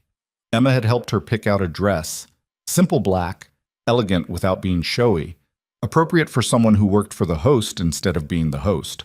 You look terrified, Emma said, zipping up the back. I am terrified. You're also amazing. You built this whole thing from nothing in 9 days. That's insane. Or stupid. Sometimes those are the same thing. Emma hugged her. Go show those rich assholes what real food tastes like. Clara arrived at the venue at 6. Guests were already arriving, Seattle's elite in tuxedos and gowns, stepping out of town cars and looking around with expressions ranging from curiosity to confusion. This wasn't what they'd expected. Ethan stood at the entrance greeting people, looking devastating in a perfectly tailored tux, Noah was with him, also in a small tux, holding his father's hand and trying to be brave in front of strangers. Clara hung back, watching the crowd flow in. Politicians, tech CEOs, old money families. People who could make or break Ethan's reputation with a single comment. Marcus arrived with Evelyn, both of them scanning the venue like predators looking for weaknesses. Marcus caught Clara's eye and smiled. It wasn't a friendly smile. The dinner service began at 7. Clara watched from the sidelines as guests discovered the food stations, as they read the stories about the chefs, as they tasted pho and injera and mole and kimchi and dozens of other dishes they'd probably never experienced before. At first there was skepticism. These people were used to tiny portions of molecular gastronomy, not generous servings of actual food. But then something shifted. A tech CEO tried Lin's pho and declared it transcendent. A politician's wife had tears in her eyes after hearing the story of the Ethiopian restaurant owner who'd fled civil war. A group of investors gathered around the Mexican station, arguing about which sauce was better, getting genuinely invested in food instead of just consuming it. The room filled with energy, real energy. People weren't performing anymore. They were actually enjoying themselves. Clara found Ethan in the crowd. He was talking to a group of board members, and they were actually listening instead of plotting. He caught her eye across the room and smiled. Then Marcus found a microphone. "Can I have everyone's attention?" His voice cut through the conversations. "I'd like to say a few words about my brother and this wonderful event." The room went quiet. Clara's stomach dropped. "When Ethan first told us about his vision for tonight, I'll admit I was skeptical," Marcus continued, his smile venomous. "A charity gala featuring food from struggling local restaurants instead of our usual caterers? It seemed unconventional, but now that I'm here experiencing this event, I understand what he was trying to do." He paused for effect. He was trying to cover up his incompetence with sentimentality. He was trying to distract us from the fact that Callaway Global Holdings has lost 12% of its value under his leadership. He was trying to make us feel good about his poor decisions by wrapping them in a story about helping the community. Gasps rippled through the crowd. "And the sad thing is," Marcus went on, "it almost worked. The food is good. The stories are touching. But this isn't what this company needs. We need strong leadership, not emotional manipulation. We need someone who makes decisions based on logic, not grief." Clara saw Ethan's face go pale. "So I'm announcing tonight, in front of all of you, that the board will be voting tomorrow to remove Ethan as CEO of Callaway Global Holdings. And I'm confident we have the votes to succeed, because sometimes the kindest thing you can do for someone who's drowning is pull them out of the water before they drown everyone around them." The room erupted in chaos. People talking, arguing, looking between Marcus and Ethan with expressions of shock and calculation. Clara didn't think. She just moved. She grabbed a microphone from a confused staff member and turned it on. "Mr. Callaway is right about one thing," she said, her voice cutting through the noise. "This event is unconventional. It's not what you expected. It's not what any of us expected." Everyone turned to look at her. 1,200 pairs of eyes. Clara's heart hammered, but she kept talking. "I'm Clara Bennett. I'm Mr. Callaway's executive assistant. 2 weeks ago, I was a waitress at a failing restaurant. I had no experience with events like this, no connections in this world, no business being put in charge of something so important." She saw Evelyn smiling, thinking Clara was about to prove Marcus's point. "But Mr. Callaway took a chance on me anyway. Not because he was being reckless, but because he believed that good ideas can come from anywhere. That competence isn't about pedigree, it's about effort. That sometimes the people who understand struggle are the ones best equipped to create change." Clara gestured around the room. "Every chef here tonight has a story. Stories about immigration, about building something from nothing, about working 3 jobs to keep their dreams alive. Those stories matter. Those people matter. And a CEO who recognizes that, who uses his platform to elevate voices that usually get ignored, that's not weakness. That's leadership." She looked directly at Marcus. "You can vote him out tomorrow. You can take his company and put it back in the hands of people who only care about profit margins. But you can't take away what he's built here tonight. You can't take away the fact that he chose substance over performance, community over exclusivity, real impact over empty gestures." Clara's voice shook slightly, but she pushed through. "Ethan Callaway isn't perfect. He's grieving. He's tired. He's fighting battles most of us can't even imagine. But he's still showing up, still trying, still fighting for his son's future and his company's integrity and a vision of business that actually means something. She turned off the microphone and set it down. The room was completely silent. Then someone started clapping. It was one of the board members, an older woman Clara vaguely recognized. Then another person joined. And another. Within seconds, the entire room was applauding. Marcus's face turned purple with rage. Ethan was staring at Clara like he'd never seen her before. And Clara, standing in front of 1,200 people in a dress she'd bought on sale and shoes that hurt her feet, realized something fundamental. She'd stopped surviving. She'd started fighting, and there was no going back from that. The applause died down slowly, reluctantly, like people didn't want to let go of the moment. Clara stood frozen in the middle of the room, adrenaline crashing through her system, suddenly aware that she'd just publicly defended a billionaire in front of Seattle's entire power structure. Marcus recovered first. His smile returned, colder now, more calculated. "How touching," he said into his own microphone. "A passionate defense from someone who's known my brother for all of 2 weeks. Tell me, Miss Bennett, how much is he paying you to humiliate yourself like this?" "Nobody's paying me to tell the truth," Clara shot back before she could stop herself. "The truth?" Marcus laughed. "The truth is you're a waitress playing assistant. The truth is my brother hired you because you're desperate enough to do whatever he asks. The truth is you're scared." Ethan's voice cut through the room. He'd found another microphone, was walking toward his brother with slow, deliberate steps. "You're terrified that I might actually succeed despite everything you've done to sabotage me." The crowd shifted, sensing blood in the water. "I haven't sabotaged anything," Marcus said. "I've tried to protect this company from your increasingly erratic behavior. By bribing caterers to cancel, by spreading rumors to the press, by trying to turn the board against me at every opportunity, by doing what's necessary to preserve our family's legacy." "Our family's legacy?" Ethan's voice went quiet, dangerous. "You mean the legacy Elizabeth built? The one you tried to steal when she died? The one you've been systematically dismantling ever since?" Marcus's composure cracked slightly. "Don't you dare bring Elizabeth into this." "Why not? She's the reason you're doing this, isn't she?" Ethan moved closer. "You were always jealous that she chose me, that she saw through your charm to what you really are. And now that she's gone, you think you can take everything she built and claim it as your own. You have no idea what you're talking about, don't I?"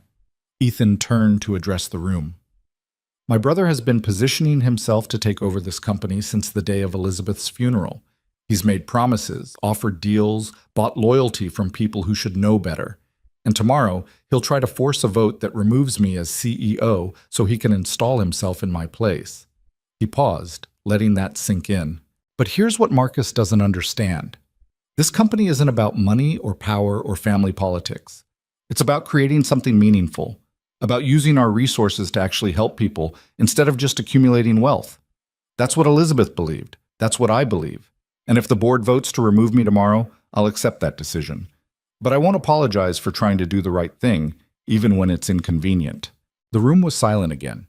People were watching Marcus, waiting for his response. Marcus's smile had disappeared entirely. "You're a fool, Ethan. A sentimental fool who thinks good intentions are enough to run a multi-billion-dollar company. Maybe, but I'd rather be a fool with integrity than a success without it." Marcus set down his microphone and walked out. Evelyn followed, her heels clicking furiously against the hardwood floor. Several board members exchanged glances, then trailed after them. The remaining guests stood in uncomfortable silence. Then the older woman who'd started the applause earlier approached Ethan. "That took courage," she said quietly. "Elizabeth would be proud." "Thank you, Margaret. The vote tomorrow won't be easy. Marcus has made a lot of promises." "I know, but he showed his hand tonight. Attacked you publicly, tried to humiliate you in front of your guests."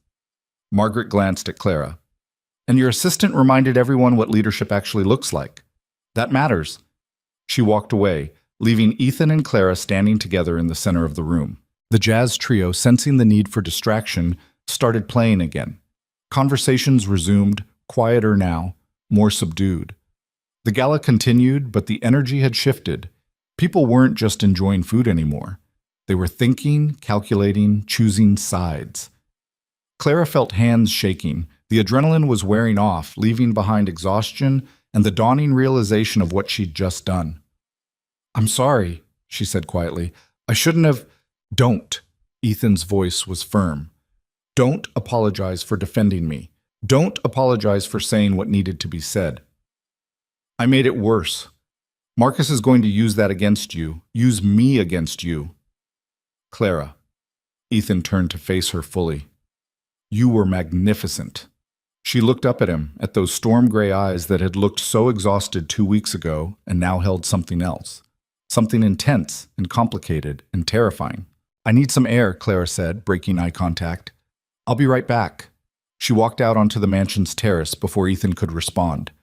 The night air was cold against her flushed face. Below, Seattle's light spread out like scattered diamonds, beautiful and distant and completely indifferent to the drama playing out in this historic building. Clara leaned against the railing and tried to slow her racing heart. What had she been thinking, grabbing that microphone? She wasn't qualified to defend Ethan in front of investors and politicians. She was a waitress who'd been playing executive assistant for 2 weeks. Marcus was right. She was in over her head. "You okay?" Clara turned. Patricia had followed her outside, carrying 2 glasses of wine. "I just destroyed my boss's reputation in front of 1,200 people," Clara said. "So, no, not really okay." "You defended your boss against a hostile takeover attempt." Patricia handed her one of the wine glasses. "There's a difference." "Is there? Because I'm pretty sure I just gave Marcus exactly the ammunition he needs. Look at the desperate waitress defending her meal ticket. Or you gave the board something to think about." Patricia took a sip of wine. "I've worked in this world for 30 years, Clara. I've seen a lot of corporate coups, a lot of family drama disguised as business strategy. And I've never seen anyone stand up the way you just did. Not for a paycheck, not out of obligation, but because you actually believe in what Ethan's trying to do. That doesn't make me qualified." "No, but it makes you rare." Patricia looked out at the city. "You want to know why Elizabeth loved planning this gala? It wasn't about the party. It was about reminding everyone, including herself, that money is supposed to mean something, that wealth without purpose is just numbers in an account." "Did you know her? Elizabeth?" "We worked together on events for 5 years. She was brilliant, driven, could be absolutely ruthless when she needed to be." Patricia smiled sadly. "But she also cared, really cared, about people, about impact, about leaving the world better than she found it. Ethan's trying to honor that, and you're helping him. Don't apologize for that." They stood in silence for a moment, drinking wine and watching the city breathe. "The board vote is tomorrow at 10 a.m., Patricia said. "Whatever happens, you should be proud of what you built tonight. Even if it all falls apart, especially then. Because you tried." Back inside, the gala was winding down. Guests were leaving, thanking Ethan for a memorable evening, some with genuine warmth, others with polite distance. The chefs were packing up their stations, tired but happy, already talking about the contacts they'd made and opportunities that might come from this exposure. Clara found Lynn carefully wrapping leftover ingredients. "Thank you for tonight," Claire said. "Your pho was incredible." Lynn looked up, her weathered face breaking into a smile. "That little boy, Noah. He came back 3 times for more soup. Said it made him feel better." Clara's throat tightened. "It did. I saw him. You did a good thing tonight, bringing us here, giving us this chance." Lynn touched Clara's hand. "Whatever happens with the politics, with the business, remember that. You helped people. That matters more than money." After Lynn left, Clara helped Patricia coordinate the cleanup. By midnight, the venue was empty except for staff breaking down tables and chairs. Clara's feet ached. Her head pounded. She wanted nothing more than to collapse into bed and sleep for a week. Instead, she had to face tomorrow's board vote. Ethan was waiting in the parking lot when Clara finally emerged. He was leaning against his car, tie loosened, looking exhausted and wired at the same time. "Where's Noah?" Clara asked. "Home with Mrs. Chen. I sent him back after the confrontation with Marcus. Didn't want him exposed to more drama tonight." Ethan straightened up. "Get in. I'll drive you back." "I can get a ride with Patricia? Please. I want to talk to you." Clara climbed into the passenger seat. The car smelled like leather and Ethan's cologne. Something subtle and expensive that probably had a French name she couldn't pronounce. They drove in silence for a few minutes, Seattle's empty streets sliding past the windows. "I'm getting fired tomorrow, aren't I?" Clara finally said. Ethan glanced at her. "Why would you think that?" "Because I made a scene. Because I stepped out of my role. Because I probably just handed Marcus everything he needs to paint you as unstable. Or you showed the board that I inspire loyalty in my staff. That I've built a team that believes in our mission enough to defend it publicly." Ethan turned onto the highway. "Marcus is right about one thing. I am making unconventional decisions. Hiring you was unconventional. Planning tonight's gala the way we did was unconventional. But unconventional doesn't mean wrong. You sound like you're trying to convince yourself." "Maybe I am." He was quiet for a moment. "Do you know what Elizabeth said to me the night before she died?" Clara shook her head. "We were in bed talking about the company, about Noah's future, and she said, promise me something. If anything happens to me, don't let them turn you into what they want. Stay weird, stay difficult, stay yourself."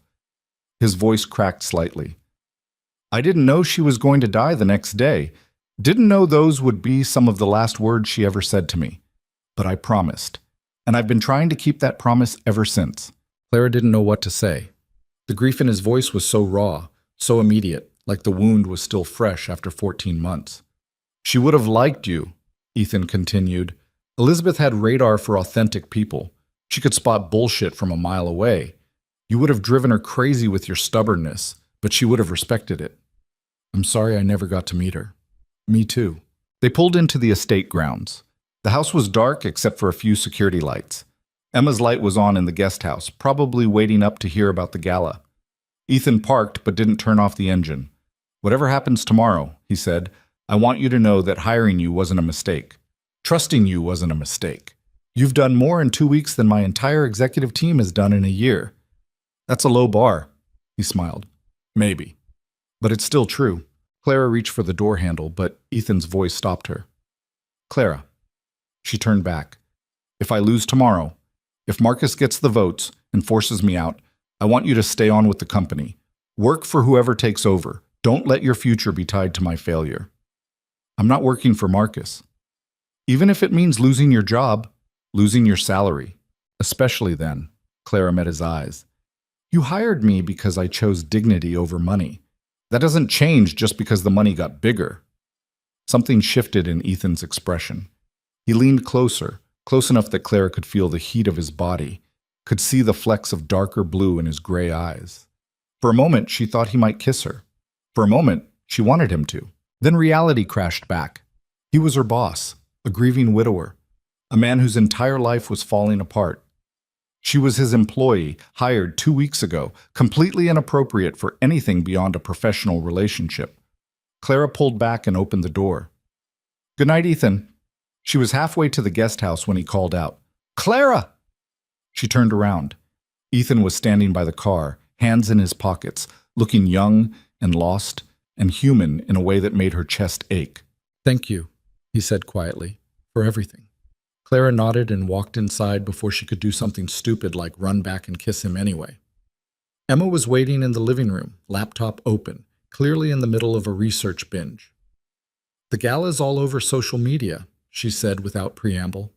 "People are posting photos of the food, talking about the chefs, sharing the stories.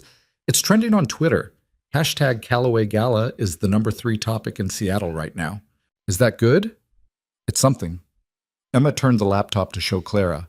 The screen was filled with photos, guests enjoying pho, chefs smiling at their stations, candid shots of Ethan talking to restaurant owners. And then the videos started. Someone had filmed Clara's speech, all of it, her defense of Ethan, her challenge to Marcus, everything. The video had 47,000 views and counting. "Oh no," Clara whispered. "Oh yes, you went viral, sis." Emma scrolled through the comments. "Most people think you're brave. Some think you're sleeping with Ethan. A few think you're a plant hired to make Marcus look bad. Everyone's got an opinion." Clara sank onto the couch. "This is a nightmare." "Or it's momentum. Look at this." Emma pulled up a news article published 20 minutes ago. Seattle Tech CEO praises Callaway Global's community-focused gala. Says it's the kind of corporate responsibility the industry needs more of. She clicked to another article. 3 board members publicly supporting Ethan's leadership vision. Another click. Marcus Calloway's history of hostile business tactics. Someone leaked this to the press tonight, detailed his attempts to force out partners at previous companies, settlements paid to avoid lawsuits, allegations of manipulation and bribery. Claire's eyes widened. Who leaked that? No idea, but the timing is interesting, right? Same night Marcus tries to humiliate Ethan publicly. They stayed up until 3 a.m. watching the story unfold across social media and news sites. The narrative was shifting. What had started as Marcus's attack on Ethan's competence was becoming a story about corporate ethics, family loyalty, and the fight for a company's soul. Clara finally fell asleep on the couch, Emma's laptop still glowing beside her. She woke 4 hours later to her phone buzzing. Multiple messages from Patricia, from other staff members, from numbers she didn't recognize. One text stood out. From Ethan. Board meeting moved up to 8 a.m. Marcus is trying to force the vote before more negative press comes out about him. Be there. Clara showered in 5 minutes, threw on the same slacks and blouse from her first day, and ran to the main house. The boardroom was already filling up when she arrived. All 12 board members present, plus Ethan, Marcus, Evelyn, and several lawyers Clara didn't recognize. Marcus looked furious. Evelyn looked nervous. Ethan looked calm in a way that was probably false but convincing enough. Clara took her seat against the wall, pulled out her notebook, and tried to steady her breathing. Margaret, the older woman from last night, called the meeting to order. We're here to vote on Marcus Calloway's motion to remove Ethan Calloway as CEO of Calloway Global Holdings, she said formally. Before we vote, both parties will have an opportunity to make a final statement. Marcus stood first. I'll be brief, he said. My brother is not capable of leading this company. The evidence is clear. Declining profits, poor decision-making, emotional instability. Last night's spectacle only confirmed what we all know. Ethan is letting grief cloud his judgment, and the company is suffering because of it. He sat down. Ethan stood. My brother is right about one thing, he said. I am grieving. I miss my wife every single day. I struggle with the weight of running this company alone. I make decisions that other people don't understand. He paused. But grief doesn't equal incompetence, and unconventional doesn't mean wrong. I've spent the last 14 months trying to honor Elizabeth's vision for this company, a vision where profit and purpose coexist, where we use our resources to create real change instead of just accumulating wealth.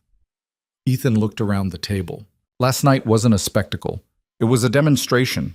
We proved that Calloway Global Holdings can support local businesses, create opportunities for struggling entrepreneurs, and still deliver an experience our stakeholders value. We proved that doing good and doing well aren't mutually exclusive. He pulled out his tablet and projected numbers onto the screen. These are the commitments made last night by attendees. 3 new investment partnerships. 5 corporate clients interested in our community development projects. 2 major donors pledging support for our charitable initiatives. The total value of these commitments is $87 million. Gasps around the table. That's more than we generated from the last 3 traditional galas combined, Ethan continued. And it came from being authentic, from taking risks, from trusting someone like Clara Bennett, who had the courage to build something meaningful instead of something safe. He looked directly at Marcus. You can vote me out. You can install my brother as CEO, but you'll be choosing short-term stability over long-term vision. You'll be choosing fear over courage, and you'll be betraying everything Elizabeth built. Ethan sat down. Margaret looked around the table. Any questions before we vote? One of the men in identical suits raised his hand. I have one. For Miss Bennett. Clara's stomach dropped. Everyone turned to look at her. You've been working here for 2 weeks, the man said. In that time, you've observed Mr. Calloway's leadership up close. In your professional opinion, is he capable of running this company? Clara stood on shaking legs. I'm not qualified to have a professional opinion about running a multi-billion-dollar company, she said honestly. 2 weeks ago, I was serving pot roast to ungrateful customers for minimum wage plus tips. A few people smiled. But I can tell you what I've seen, Clara continued. I've seen Ethan work 16-hour days while still making time to read bedtime stories to his son. I've seen him treat restaurant workers with the same respect he shows investors. I've seen him make difficult choices that prioritize people over profit, integrity over optics. She looked at Marcus. I've also seen his brother sabotage him at every turn, bribe vendors, spread rumors, try to destroy him publicly. And through all of that, Ethan has remained focused on doing the right thing. That's not incompetence, that's strength. Clara sat back down, heart hammering. Margaret nodded. Thank you.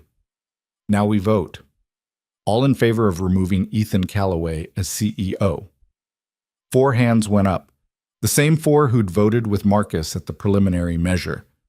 All opposed? 7 hands went up. Margaret smiled slightly. The motion fails. Ethan Callaway remains CEO of Callaway Global Holdings. Marcus stood so fast his chair fell over. This is a mistake. You're all making a terrible mistake. The vote is final, Margaret said calmly. Marcus stormed out. Evelyn followed, but she paused at the door, looking back at Ethan with an expression Clara couldn't quite read. Regret, maybe. Or just calculation about her next move. The board members filed out, some congratulating Ethan, others leaving quickly without comment. When the room was empty except for Ethan and Clara, he slumped in his chair and let out a long breath. I can't believe that worked, he said. I can't believe I got asked a question. You handled it perfectly. I handled it honestly. That's all I know how to do. Ethan looked at her, really looked at her, with those storm gray eyes that had seen too much loss and were just now starting to remember hope. Clara, His phone buzzed. He glanced at it and his expression changed completely. What's wrong? Clara asked. It's Mrs. Chen. Noah's school called. He's been in a fight. They're sending him home. They found Noah in his room, sitting on his bed with a black eye and split lip. Mrs. Chen hovered anxiously by the door. What happened? Ethan asked, kneeling in front of his son. Noah didn't answer, just stared at the floor. Noah, buddy, I need you to tell me what happened. Still nothing. Ethan looked helplessly at Mrs. Chen. The school said another boy was saying things, Mrs. Chen explained quietly, about Noah's mother, about the family. Noah hit him. Ethan's jaw tightened. What kind of things? I don't know the details. The principal will call you this afternoon. After Mrs. Chen left, Ethan tried again. Noah, please talk to me. But Noah had shut down completely. The progress they'd made over the past 2 weeks, the talking about magic soup, the smiles at the restaurant kitchens, had disappeared. He was back to being that silent, traumatized kid from Clara's first day. I'll handle this, Ethan said, his voice strained. You can go back to work. Clara hesitated. Are you sure? Yeah, I need to talk to the school, figure out what happened. Clara left them there, father and son, both drowning in different ways. She spent the rest of the day fielding calls about the gala, coordinating with the restaurants about payment and future opportunities, trying to turn the momentum from last night into something sustainable. But her mind kept drifting back to Noah's black eye, to the silence that had returned, to Ethan's helpless expression. That evening, she found Ethan in his study, drinking scotch and staring at nothing. How's Noah? She asked from the doorway. Suspended for 3 days. The other kids' parents are threatening to sue. Ethan laughed bitterly. Apparently, defending your dead mother's honor is grounds for expulsion at elite private schools. What did the kids say? That Elizabeth killed herself, that the car accident wasn't an accident, that she wanted to escape our family. His voice was flat. None of which is true, but Noah's 8 years old. He doesn't understand the difference between cruel rumors and reality. Clara walked into the study and sat across from him. What can I do? Nothing. There's nothing anyone can do. My wife is dead, my son is traumatized, and apparently the whole city thinks they know our family better than we know ourselves. That's not true. Isn't it? Ethan poured more scotch. You've been here 2 weeks, Clara. You've seen a fraction of what this life is really like. The constant scrutiny, the invasive questions, the assumption that our pain is public property, and now Noah's paying the price for it. So what are you going to do? I don't know. Pull him out of school, hire tutors, lock us both in this house and never leave. He was spiraling. Clara could see it.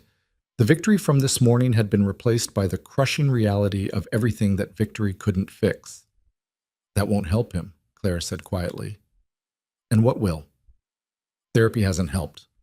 Time hasn't helped. Love hasn't helped. What's left? Clara thought about her own childhood, about losing her father, then her mother, about Emma shutting down for months after the funeral, barely speaking, barely eating. What helped Emma was purpose, she said. something to focus on besides the pain, something that made her feel like she had control over at least one part of her life. Noah's 8. So give him an 8-year-old's version of purpose. Let him help with something. Let him feel useful instead of broken. Ethan looked at her like she'd just spoken a foreign language. How? I don't know yet, but we'll figure it out. We? Yeah, we. Clara stood. You hired me to help you navigate this mess. That includes helping with Noah. If you want me to back off, say so. But I'm not going anywhere just because things got complicated. For the first time that evening, something like relief crossed Ethan's face. Thank you, he said quietly. Clara left him in the study and went to find Noah. The kid was still in his room, lying on his bed, staring at the ceiling. His black eye looked worse now, swollen and purple. Can I come in? Clara asked. Noah shrugged. Clara sat on the edge of his bed. That looks like it hurts. It's fine. You know, when I was your age, I punched a kid who said mean things about my mom, too. Noah looked at her. Really? Really? Got suspended for a week. My mom was furious, but also kind of proud. Clara smiled. Defending people you love is important, even when it gets you in trouble. The principal said I shouldn't resort to violence. The principal's probably right, but sometimes words aren't enough. Clara paused. What did that kid say about your mom? Noah's face crumpled. He said she didn't love us, that she wanted to leave, that the accident was on purpose. And you know that's not true, right? I don't know anything anymore. Noah's voice broke. Everyone says different things. Aunt Evelyn says Mom would want Dad to move on. Uncle Marcus says Mom would be disappointed in how Dad's running the company. The kids at school say Mom was sad. I don't remember if she was sad. I was only 7. What if I forgot? Clara's heart broke. Noah, listen to me. Your mom loved you. I never met her, but I know that's true because your dad talks about her all the time. About how much she cared, how hard she fought to make the world better. People who love like that don't just give up. Then why did she die? Because sometimes bad things happen to good people. Not because they wanted to, not because anyone deserved it, just because the world isn't fair. Noah was crying now, silent tears running down his face. Clara pulled him into a hug, and he clung to her like she was the only solid thing in a world that kept shifting under his feet. They sat like that for a long time.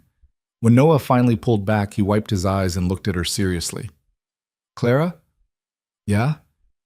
Are you going to leave too? The question hit her like a punch. What? Everyone leaves. Mom left. The other assistants Dad hired quit after a few weeks. Even Mrs. Chen says she's getting too old for this job. Noah's voice was small.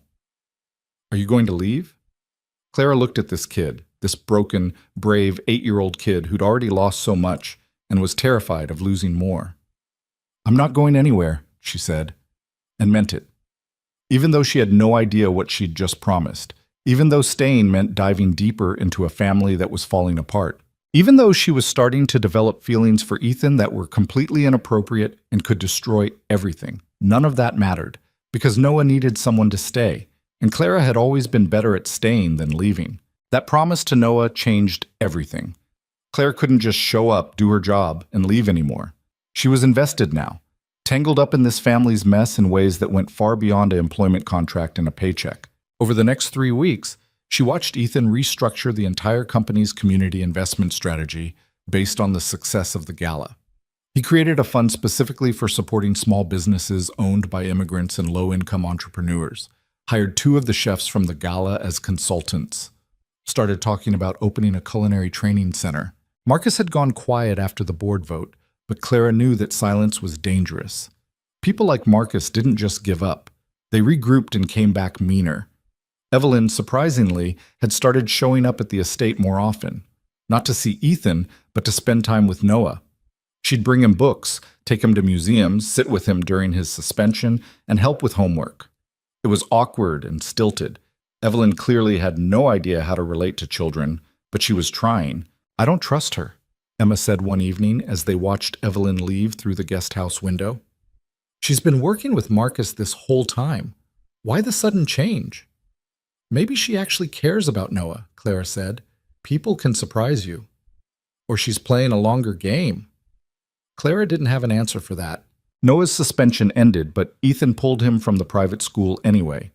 Too much scrutiny, too many cruel kids with parents who traded in gossip like currency. Instead, he hired a team of tutors who came to the estate. Noah seemed relieved. School had been one more place where he felt exposed, vulnerable. Clara started incorporating Noah into her work whenever possible. Let him help organize files, deliver messages to staff, even sit in on meetings when appropriate. The kid was smart, observant, and once he started talking more, he asked questions that made everyone think harder about what they were doing. "Why do we invest in tech companies but not food companies?" Noah asked during one strategy session. His black eye finally faded to a yellowish green. "Food is more important than apps." The room went silent. Then Ethan laughed, really laughed, for the first time in weeks. "You know what, buddy? You're absolutely right." 2 days later, Callaway Global Holdings announced a new investment initiative in sustainable food systems. Clara watched father and son work together sometimes, seeing the ways they were healing each other. Ethan became more present, more engaged. Noah became more confident, more willing to speak up. But the thing between Clara and Ethan kept growing, unspoken, but impossible to ignore. It was in the way he looked at her during meetings, the way his hand would brush hers when passing documents, the late-night conversations in his study that started about work and drifted into personal territory, childhood memories, dreams deferred, fears about the future. Clara knew it was dangerous, knew that crossing that line could destroy everything she'd built here. But knowing something and stopping it were two different things. The moment came on a Thursday night, 6 weeks after the gala. Clara was working late in her office, reviewing proposals for the culinary training center, when Ethan knocked on her door. "You're still here," he said. "So are you. Can't sleep. Keep thinking about the training center location. The building in Georgetown is perfect, but the zoning issues are complicated." "We'll figure it out. We always do." Ethan walked into her office and sat in the chair across from her desk. He looked tired but good, wearing jeans and a sweater instead of his usual button-down. More human, less CEO. "Clara, I need to tell you something." Her heart kicked into overdrive. "Okay, I'm not good at this, at talking about feelings. Elizabeth always said I processed emotions like I was reviewing a business proposal, analytically, carefully, never taking risks." He paused. "But she also said that when I finally did open up, it was worth the wait." "Ethan, let me finish, please." He leaned forward. "These past 6 weeks have been the hardest and the best since Elizabeth died. Hard because I'm still grieving, still struggling. Best because you and Emma moved into the guest house and suddenly this massive empty estate feels like a home again. Because Noah is talking and laughing and asking questions about food systems. Because I wake up and actually want to face the day instead of just surviving it." Clara's throat tightened. "And that's because of you," Ethan continued. "Not just the work you do, though that's exceptional, but the way you care, the way you fight, the way you handed back a $1 bill because your dignity was worth more than a tip." "I was just angry. You were magnificent, and you've been magnificent every day since." He stood up, moved closer. "I know this is complicated. I'm your boss, I'm a widower with a traumatized son. I'm still figuring out how to be a single father and run a company and not lose my mind. But I can't keep pretending I don't feel this." Clara stood too, her pulse racing. "Feel what?" "That I'm falling for you. That I've been since you chased me into the rain and told me to buy some self-respect." His voice was quiet, intense. "And if you don't feel the same way, if this is completely one-sided, tell me now and we'll never speak of it again. But if there's any chance..." Clara kissed him, just stepped forward and kissed him, because words felt inadequate for everything she was feeling. All the fear and longing and absolute certainty that this was either the best decision or the worst mistake of her life. Ethan kissed her back like he'd been waiting for permission. His hands came up to cup her face, gentle and urgent at the same time. Clara's hands found his hair, pulling him closer, and for a moment the whole world narrowed to this. Just the two of them, finally honest about what had been building between them. When they finally broke apart, both breathing hard, Ethan rested his forehead against hers. "I'm still your boss," he said. "I know." "This could get complicated. It's already complicated. Noah comes first, always." "I wouldn't want it any other way." Ethan pulled back to look at her. "I can't promise this will be easy, My family will lose their minds. The media will have a field day, and I'm still a mess, Clara. I'm still grieving. There are days I can barely get out of bed. I'm a mess too. I was a waitress 6 weeks ago. I have no business running community investment strategies or planning charity galas or falling for a billionaire. Clara touched his face. But here we are. Here we are, he echoed and kissed her again. They kept it quiet for 2 weeks. Not because they were ashamed, but because they needed time to figure out what this was before everyone else weighed in with opinions. Emma figured it out in 3 days. You're sleeping with him, she said over breakfast in the guest house. I'm not sleeping with him. But you're something with him. You have that look. What look? The I'm falling in love and terrified look. I've seen it before, usually right before you make questionable life choices. Clara threw a piece of toast at her. This is not a questionable life choice. He's a billionaire widower with a traumatized kid and a family that wants to destroy him. It's the definition of questionable. Do you want me to end it? Emma was quiet for a moment. No. I've watched you together. I've seen how he looks at you, how you are with Noah. It's real, messy and complicated and probably going to blow up in your face, but real. She grinned. Just don't name your first kid after me. That's too much pressure. We're not anywhere near that conversation. Yet. Noah figured it out next. Kids were observant like that, noticed the small things adults thought they were hiding. He didn't say anything directly, just started drawing pictures. One showed 3 stick figures standing in front of a house, a tall one labeled Dad, a smaller one labeled Me, and a medium one labeled Clara. They were all holding hands. Clara found the drawing on her desk one morning and had to sit down until her eyes stopped burning. That evening, she knocked on Noah's door. Can we talk? Noah looked up from his book. Okay. Clara sat on the edge of his bed. I saw your drawing, the one with the 3 people. Do you like it? I love it, but I want to make sure you're okay with me and your dad spending time together. Noah tilted his head, considering. Are you going to be my new mom? No? Nobody can replace your mom. She'll always be your mom, and that's important. But you're going to stay? Yes. I promised you that, remember? And you and Dad like each other? Like, really like each other? Clara smiled. Yeah, we really like each other. Noah was quiet for a moment. Then he said, Mom would like you. She always said Dad needed someone who wouldn't let him be boring. You're definitely not boring. Clara laughed and hugged him. Thank you, Noah. The media found out 3 weeks later. Someone leaked photos of Clara and Ethan having dinner at a quiet restaurant in Ballard. Nothing scandalous, just the 2 of them talking over wine and pasta, but enough for the tabloids to run with it. Billionaire, CEO. Dating. Former waitress. Gold digger or genuine love?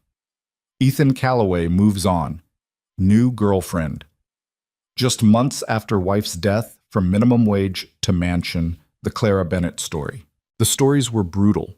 Half painted Clara as a manipulative opportunist who'd seduced a grieving widower for his money. The other half painted her as a naive victim being used by a powerful man. Neither version was true, but truth didn't matter in the court of public opinion. Emma wanted to fight back. We should sue, or at least release a statement. And say what?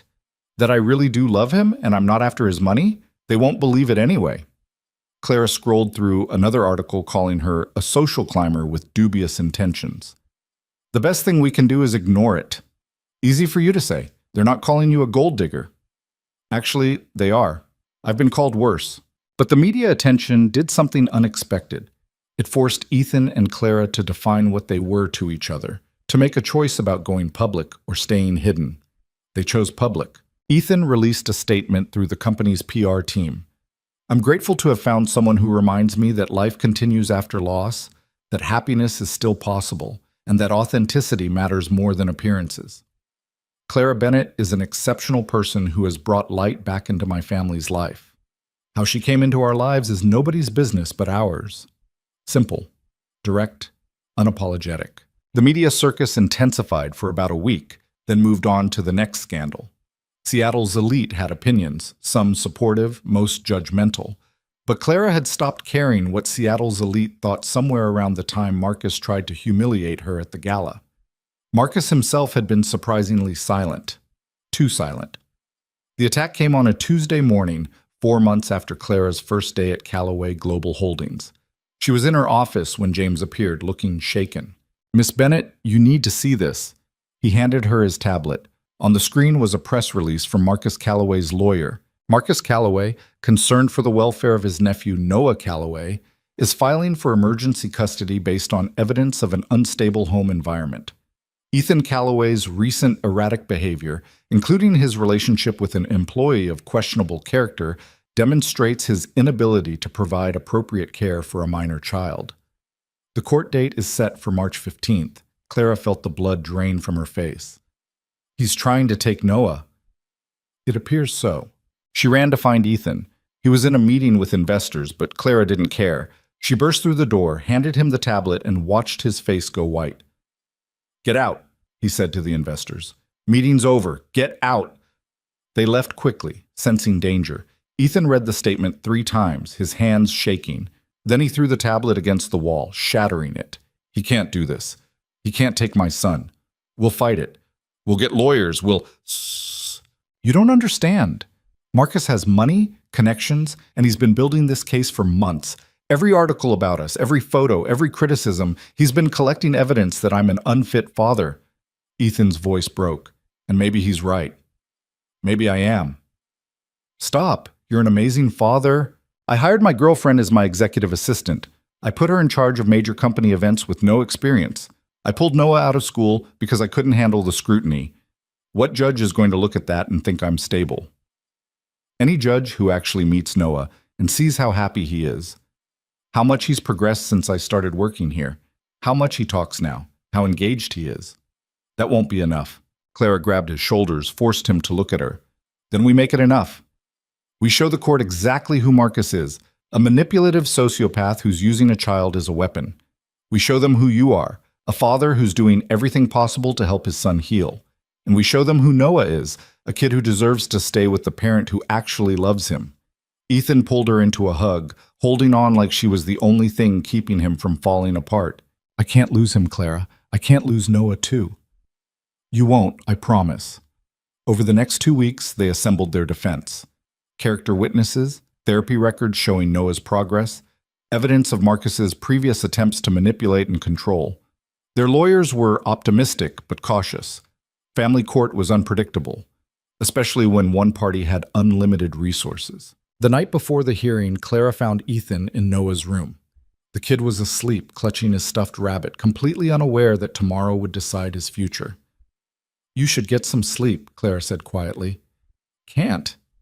Keep thinking about all the ways this could go wrong. Then think about the ways it could go right." Ethan looked at her. "What if they ask about us? About our relationship? Marcus's lawyer will definitely bring it up, try to paint you as a bad influence. Let them.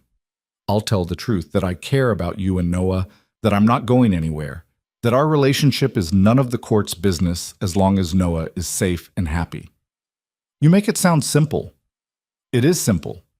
Marcus is trying to complicate it, but at the core it's simple. Who does Noah want to live with? Who makes him feel safe? The answer to both those questions is you. The hearing was held in a courthouse downtown. Clara wasn't allowed in the courtroom. She wasn't family, wasn't a party to the case, so she waited in the hallway with Emma, pacing and trying not to imagine worst-case scenarios. The hearing lasted 3 hours. When the doors finally opened, Ethan walked out with his lawyer, his expression unreadable. Clara stood up. "Well?" Ethan's face cracked into a smile. "We won."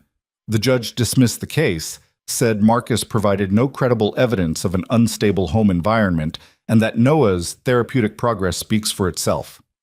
Clara threw her arms around him, relief flooding through her. "Oh, thank God." The judge also issued a restraining order preventing Marcus from filing frivolous custody claims in the future, and she recommended that Noah's therapist continue monitoring his progress to ensure the current arrangement remains beneficial. "Which it will." "Which it will," Ethan agreed. They walked outside into spring sunshine. Seattle had finally emerged from its winter gray, and the city looked almost hopeful. Marcus was waiting on the courthouse steps. "This isn't over," he said, his voice cold. "Yes, it is." Ethan's voice was calm, final. You lost, Marcus. You tried to take my son. You failed, and now you're done. Stay away from my family. Your family? You mean your girlfriend and your traumatized kid? Marcus laughed bitterly. You're delusional if you think this is going to work. She'll leave. They always leave. And you'll be alone again, just like you deserve. Clara stepped forward before Ethan could respond. You're wrong about one thing, she said. I'm not going anywhere. Not because of money, not because of pressure, not because of anything you do or say. I'm staying because I choose to stay. Because this family is worth fighting for. And because, unlike you, I actually understand what loyalty means. She took Ethan's hand. We're done here. Let's go home. They left Marcus standing on the courthouse steps, defeated and alone. In the car, Ethan's phone rang. It was Mrs. Chen. Noah wanted to know if they'd won. Tell him yes, Ethan said, his voice thick with emotion. Tell him we're coming home and we're celebrating with pizza and ice cream and whatever else he wants. That evening, they ordered pizza from one of the restaurants that had catered the gala. Noah ate 4 slices and talked non-stop about a book he was reading, about a science experiment his tutor had helped him with, about his plans to design a menu for the culinary training center when it opened. Clara watched him, this kid who 6 months ago barely spoke, and felt something settle in her chest. This was what healing looked like. Not perfect, not complete, but happening. After Noah went to bed, Clara and Ethan sat on the patio overlooking the lake, the same spot where they'd talked the night before the gala. I have something for you, Ethan said. He pulled a small box from his pocket. Not a ring box, Clara's heart did a complicated flip at that realization, but something else. Inside was a $1 bill, crumpled and old, the same one she'd handed back to him in the rain 6 months ago. I kept it, Ethan said quietly. Kept it as a reminder that some things are worth more than money, worth more than power or status or any of the things I thought mattered before I met you. Clara's eyes burned. Ethan, I'm not asking you to marry me, not yet. We're still figuring this out, and I want to do it right. But I am asking you to keep choosing us, keep choosing this messy, complicated, beautiful life we're building together. That's the easiest question anyone's ever asked me. She kissed him as the sun set over Seattle, turning the lake golden. 6 months later, Callaway Global Holdings opened the Velvet Oak Culinary Academy in the building where Clara had once served pot roast to ungrateful customers. The restaurant was gutted and rebuilt as a state-of-the-art training facility. 20 students per session, all from low-income backgrounds, all given full scholarships and job placement assistance. The instructors were the same chefs who'd catered the gala. Lynn taught Vietnamese cuisine. The Ethiopian restaurant owner taught traditional cooking techniques. Mrs. Kim, who'd left her old restaurant to join the academy, taught Korean fundamentals. The grand opening was covered by every major news outlet in Seattle. Politicians gave speeches. Tech CEOs wrote checks. And Clara stood beside Ethan and Noah, watching their vision become reality. Marcus didn't attend. He'd left Seattle entirely, taking a position at a company in New York, as far from his brother as geography allowed. Evelyn had slowly rebuilt her relationship with Ethan and now served on the Academy's advisory board, her corporate ruthlessness channeled into something productive. During her speech at the opening ceremony, Clara looked out at the crowd and saw faces she recognized. Patricia, who'd helped plan the event. Emma, who just started a paid internship at Callaway Global Holdings. The board members who'd voted to keep Ethan as CEO. And standing in the back, watching with a small smile, was Mrs. Kim. Clara pulled the crumpled $1 bill from her purse. She carried it everywhere now, and held it up. This is where it started, she said, with an insult that felt like the end of the world. I was broke, desperate, about to lose everything. And then this man in a worn-out coat left me this dollar and walked away into the rain. She looked at Ethan. I gave it back because my dignity was worth more than money. And he hired me because I proved that some things can't be bought. Integrity, courage, the willingness to fight for what's right even when it costs you everything. Clara turned back to the audience. This academy exists because we believe those same things. That talent isn't about pedigree. That opportunity shouldn't depend on wealth. That people deserve a chance to build something meaningful, regardless of where they started. She held up the dollar bill one more time. This dollar was never an insult. It was a test. And every single person in this building, every student, every instructor, every supporter has passed that same test. You've chosen purpose over profit, community over convenience, real change over empty gestures. The applause was deafening. After the ceremony, Clara found a quiet corner with Ethan and Noah. The kid had grown 3 inches in the past year, was starting to look less like a traumatized child and more like a confident young person with opinions and dreams. "Mom would like this place," Noah said, looking around the bustling academy. "She always wanted to help people." "She did," Ethan agreed, "and now we're doing it for her. For her and for us," Clara added. "Because helping people isn't just about them. It's about who we become in the process." Noah hugged her, just wrapped his arms around her waist and held on. Clara hugged him back, this kid who'd asked her not to leave and whom she'd promised to stay for. That evening, back at the estate, Emma cornered Clara in the guest house. "So when's he going to propose?" "Who says he's going to propose? Please, I've seen the way he looks at you. I've heard him on the phone with jewelers. Don't act surprised when it happens."